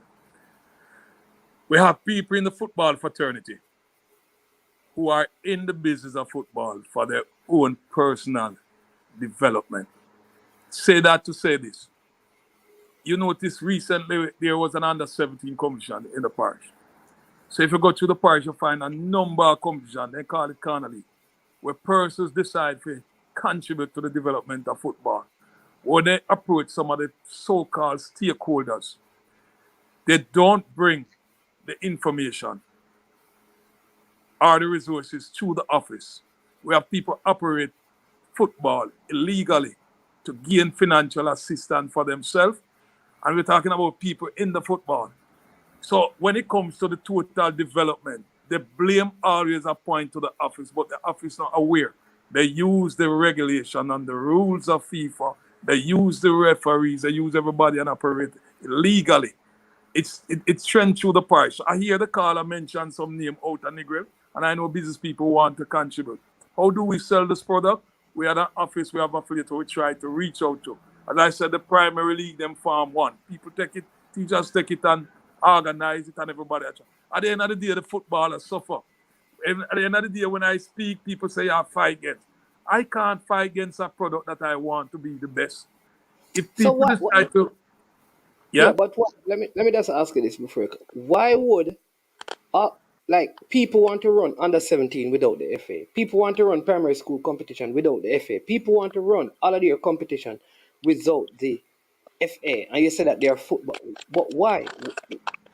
What reason would they have to not to come? As I said, we have an office now. No one can say the FA not have an office with his opening. And persons when they are being approached because people know them in a football. We say, but you just said there was an under 17 that ran, a parish under 17 that ran without the FA. You see the conflict on CVN and on TVJ. Yes, was an under 17. We run a parish under 50. We plan. Our plan is to run an under 17 in June. We have a calendar. And the people that went on the football just work outside the window for them personal gain. And it's bad for the business of football, and it drive away potential sponsors. So nobody not them people, but everybody point at the FA. What must I do? Sacrifice my life to go fight against man when they say you're gonna stop them food? Come on, man. I reported these to the Federation and the JFF. The president needs to come out and make a statement. The police need to act. We have too much challenges. I can't sacrifice my life to go stop them football. I did not take nothing. All them are going to do is, all they need to do is apply for a permit or permission to put on or to host a competition. Get the blessing of the association. There's a correct way to do things. And we can play football throughout the year and follow the calendar event that the wind doesn't flow. People don't understand what's going on in Westmoreland, but all of this Westmoreland, you hear what is happening? All of this happen because whenever I speak, they say I fight against Reno. And that everybody saying, and nobody understand that what Reno has built in this parish, the love for the people them have for the football. The football should have streamlined from the initial stage, him was the president of Reno and was the president of the Parish Association. So people not understand. I am not president, chairman, coach, nothing of Reno. I am just a former player, but I'm the president of the Westmoreland Football Association, which means that Reno is part of my affiliate. So I want to reach out to everyone, make we unify, make we build the football, make we structure it, make we organize it from the grassroots level, make we work with the same goal and objective in mind. Yeah. All right. All right. So even at the Listen, schoolboy people, level now, you find holy me tell them I discover something where between Manning's, Petersfield, Godfrey from a division where I teach the kids. all right. Division where I divide them. We need a different show for that one. We're going to leave that. So, people Yeah. in Westmoreland, the parish president is saying, you are running competition without any affiliation. All right? That is very risky because a player can intentionally break somebody's leg and nothing is taken. Referee, if a man box you in your face or kick you down or thump in your mouth, he cannot be suspended from anything because the competition is not affiliated. All right?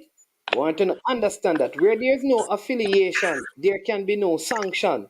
So if the competition itself is unaffiliated, no matter what I do, you can't suspend or ban me because it's not affiliated to the FA. So a man can all kill you and him can still play football the next week with red card suspension because it's not affiliated. So what the president is saying, I don't know, I'm not down there. He's saying that when you run in competition and it is not going through the affiliation. If you're a FIFA referee, you cannot do this. It is wrong. So him suggest that the police will get involved. Ryan LC would have said, lock them up. But we have a caller online. Let's hear from the caller. Jeremy, welcome to the show. What say you? Yes, man, I'm here, man. I have a question to ask you, and I ask a question to ask the gentleman. I've been listening to the program from the start, from he came on, and this is my question to you, sir. I'm going to ask you, what is Mr. Downswell? What was his job in Westmoreland before he left? His job is he's just a coach of Reno FC, the president of the Reno. That was his only job in Westmoreland. Right. Yeah. How do you view him right now? He also worked at I always have full respect for him. I view him as a valuable asset to football. I've reached out to him on a couple of occasions to assist coaches in the parish. He conducts some workshop. And I have always tried to maintain a professional relationship in terms of the development. Myself and Mr. Downswell, we have no problem. We can speak. It's just that we just need to work together and stop listening to some of these distractors and critics that is separating us. And personally, Mr. Downswell is, in my opinion, and I've said this at the national level, he's the best teacher we have in the sports of football. His knowledge and education and experience should be taught right across the parish. Whenever I reach out to him to assist the coaches here, he's willing. He's always make himself available. So it is a plus. And we have youngsters like Patrick Graham who come from the parish who is doing well outside of the parish. We have a number of coaches from Westmoreland that can come and impart and help to develop the football. I can't do it alone. So all I want is that the unity. Okay, so here's my next question to you now. I've been listening, every time I've been hearing about the Westmoreland FA the last 5 to 6 years, it's been nothing good. And so is you in charge of the Westmoreland FA right now? Yes, I am. So what level of blame do you take for what's going on? What level of blame? Blame. He's saying that. What level of blame? Jeremy, what level of blame? You have been asking. Hold on a sec. Yeah. We don't want to go back over that, because remember, I don't know if you were listening from the beginning, but I did ask to rate himself. He said 8 out of 10 when I asked him the question. What response? And he says that he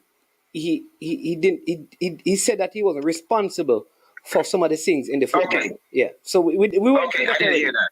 Yeah, we did. Okay, so I'm just going to leave that part alone. All right, last one. So let me ask him this now. So where do you think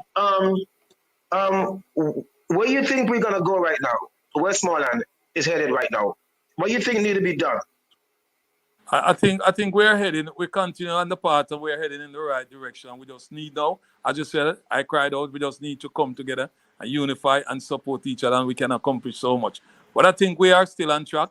I think our schoolboy program and our youth program is doing well. I still believe that if Reno gets it right, they can do well.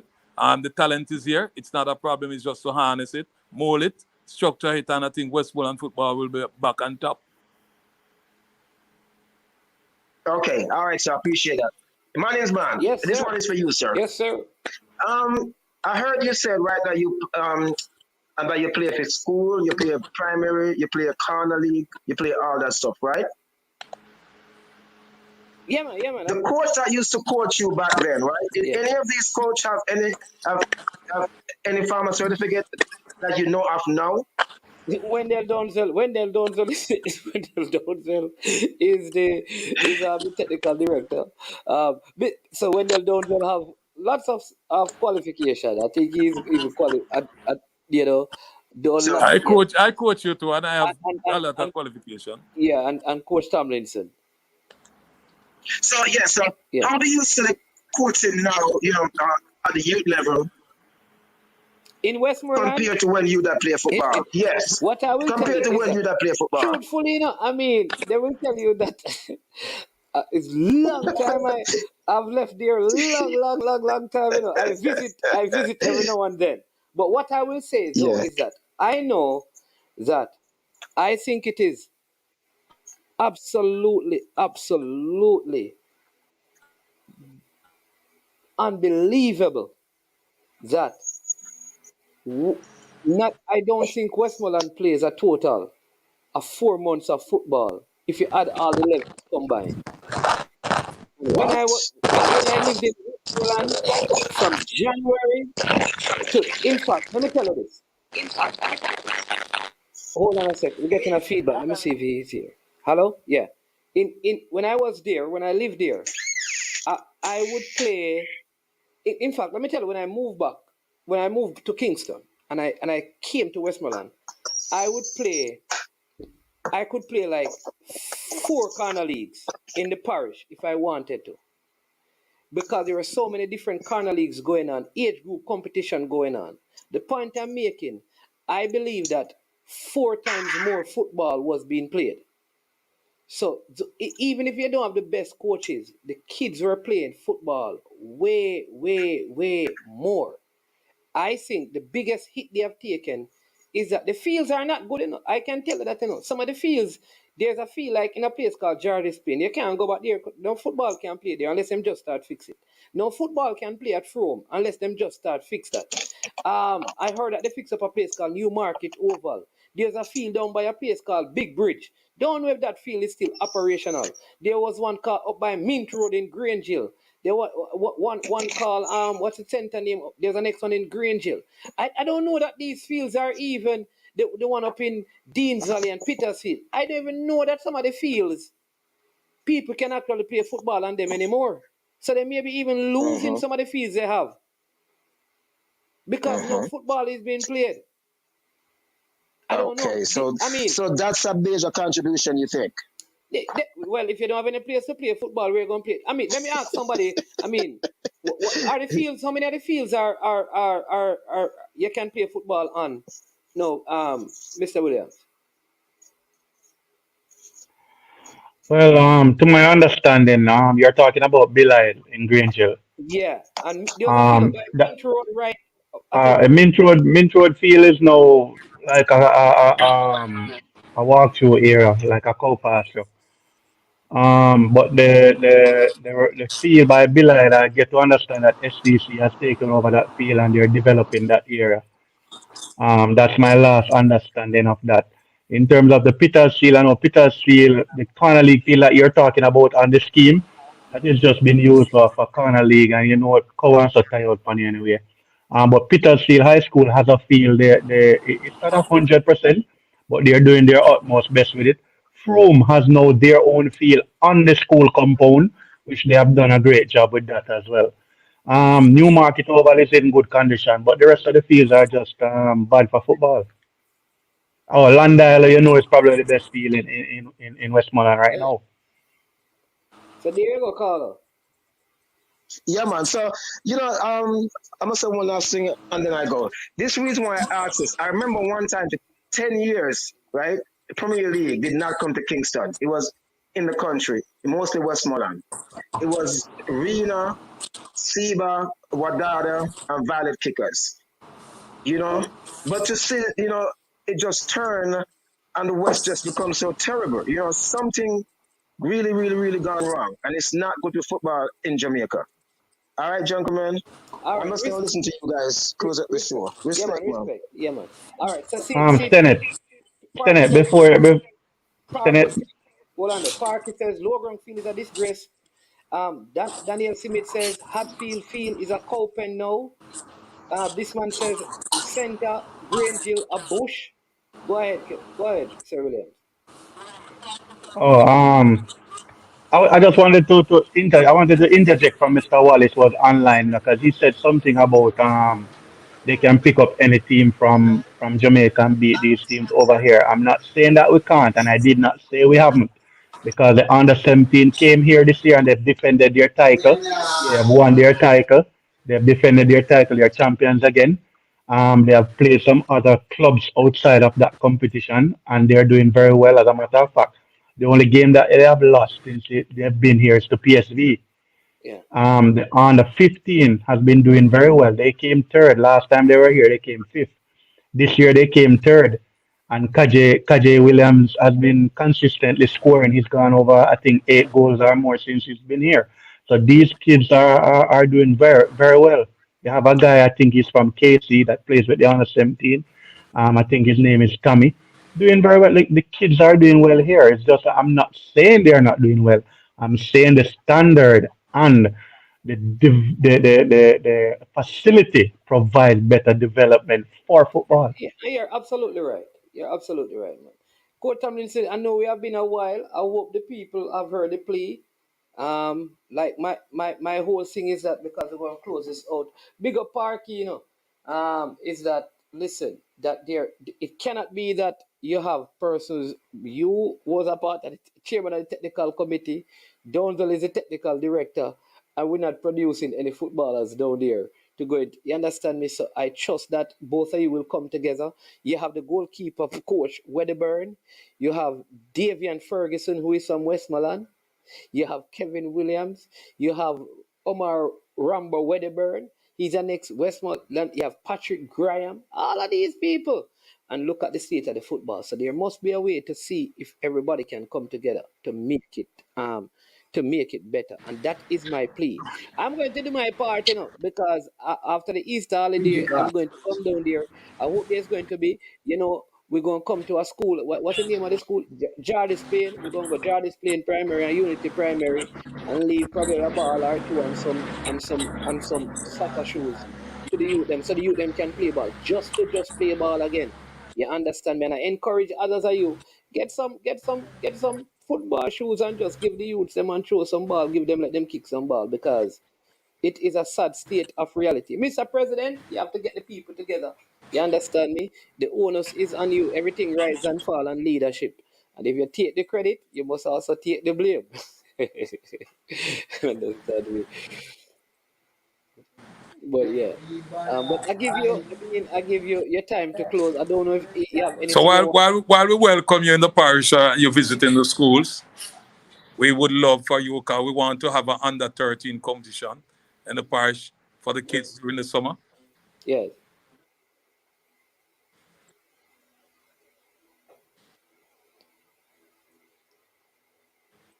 I think you have no, you have an under 13 competition in the summer. Yeah, I hear you. You said you have an under 13 competition in the summer.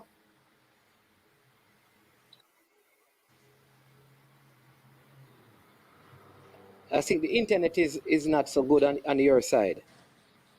Yes, Tenet, I think that's a part of his calendar. So under 17 is a part of his calendar for June, and then in the summer under 13. Yeah, we want to be That's to it. the schools to have an under 13 competition. Okay, no man. So right after the We Easter. want to play under 17 before the under 13. All right. So I think most of the cleats Both I have. competition will run in June. Yeah, I think the cleats that I have probably will serve under Yeah, so the under 13. Mm-hmm.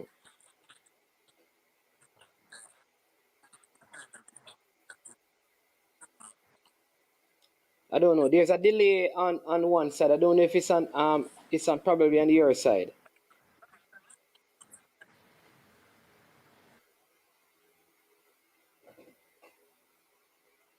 The feed is here, but Sir Williams, I mean, I'm glad that you came on. I'm supposed to speak with Eric tomorrow because you guys you have games tomorrow, right? It's tomorrow. Yeah, the under 15s, we're going to Mönchengladbach tomorrow.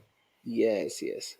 All right, I'll probably speak to him So, then on Thursday because you have game tomorrow. yeah. Yeah, yeah. But thank you. I mean, thanks for coming on and kind of providing, some information on what is happening over there. Really, yeah, really, really glad that you came on. Really appreciate it. Really appreciate you coming on. Also appreciate Mr. Tomlinson. It's a lot of fire. Um, but I don't know. I hope he was able to navigate it well enough in the eyes of the people. Yeah, because listen, I was just saying that. Listen, so before I come down there, I'll reach out to you. I don't want to be arrested. Want to make sure that anything I do, I consult the parish president and the federation, because I can't do it without jailing at my old age. But I'll call and let We you know. not arrest someone. We not Yeah, arrest you, man. We just yeah, want people to understand the football, so we just have to develop the right way. yeah. But I'm probably gonna leave, like I said, some cleats at Unity Primary. So I'm my friend Weber that. Big up Weber. Yes, and some at George is playing primary, and hopefully they can play. I'm saying to other people in diaspora, especially in the States, listen, there are many of the academies you can go to, and you get easily 20, 15 pair of cleats. And you just bring that down, man, and you give to some kids. Easy, easy, easy. You don't have to buy them because they change them out so easy that you can just get them and give to. Not everybody go want them kids wear second-hand cleats, but there are many youths who are them school shoes they're playing. So just work on that until we can get the youths playing some football again. You understand me?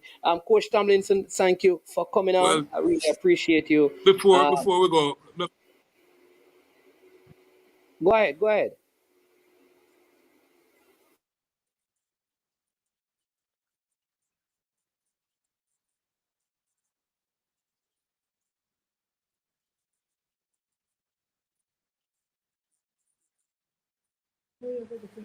Yeah, Coach Tomlinson, go ahead. We're waiting on you. What you saying? Go ahead.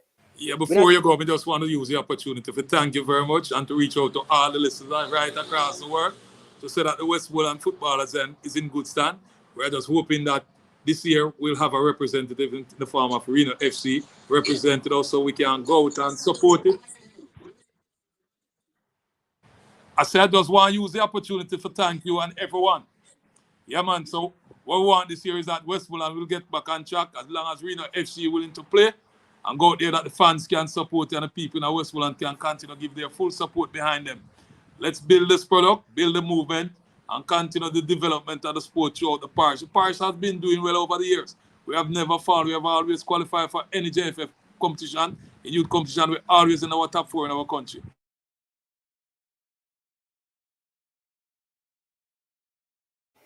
All right, that's the final word from Mr. Tomlinson. Still having some internet challenges. We also want to thank Mr. Kevin Williams. Mr. Kevin Williams, they say I need to interview you, so you can share your story. So when you're back from Holland, we need to do a show where you can share your story that you stopped playing football and actually went on to play volleyball.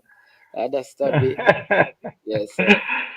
Yeah, man. We'll do an interview with you for you to share your story and how your kids are now big footballers and what they're accomplishing. But thank you again for joining as well. It was a pleasure for you to have joined the show. Really appreciate the time. Yeah, man, no problem, man. It's a pleasure. Yeah, man. All right. And to all of you fans and subscribers of I Am Sure Sports, again, I want to say a big thank you for being a part of the show.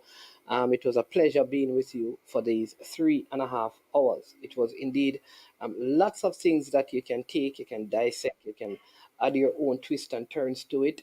But really want to say I appreciate you.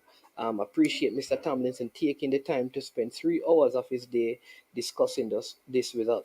Now, you may not agree with everything, and like I said it to him, and he's in agreement. I owe it to all the names that were called that if any of those persons should reach out to me, that I give them due time to share from their perspective. But it was an absolute pleasure, right? Being here with you today. Again, before you go, make sure you hit the like button. If you have not subscribed to the channel, please subscribe to the channel and share the content with others. I am Manningsman, the great 1738. You know how it is. This is I Am Sure Sports. And every time it gets to this part of the show, we say we are over and we are O-U-T out of here. Yo, watch about dog, SK New heard this. The body out there, Sniper King I represent for I Am Sure Sports. You get to me, I say, when you want the latest news and sports and updates and all of that, check out I Am Sure Sports. You know the thing goes in.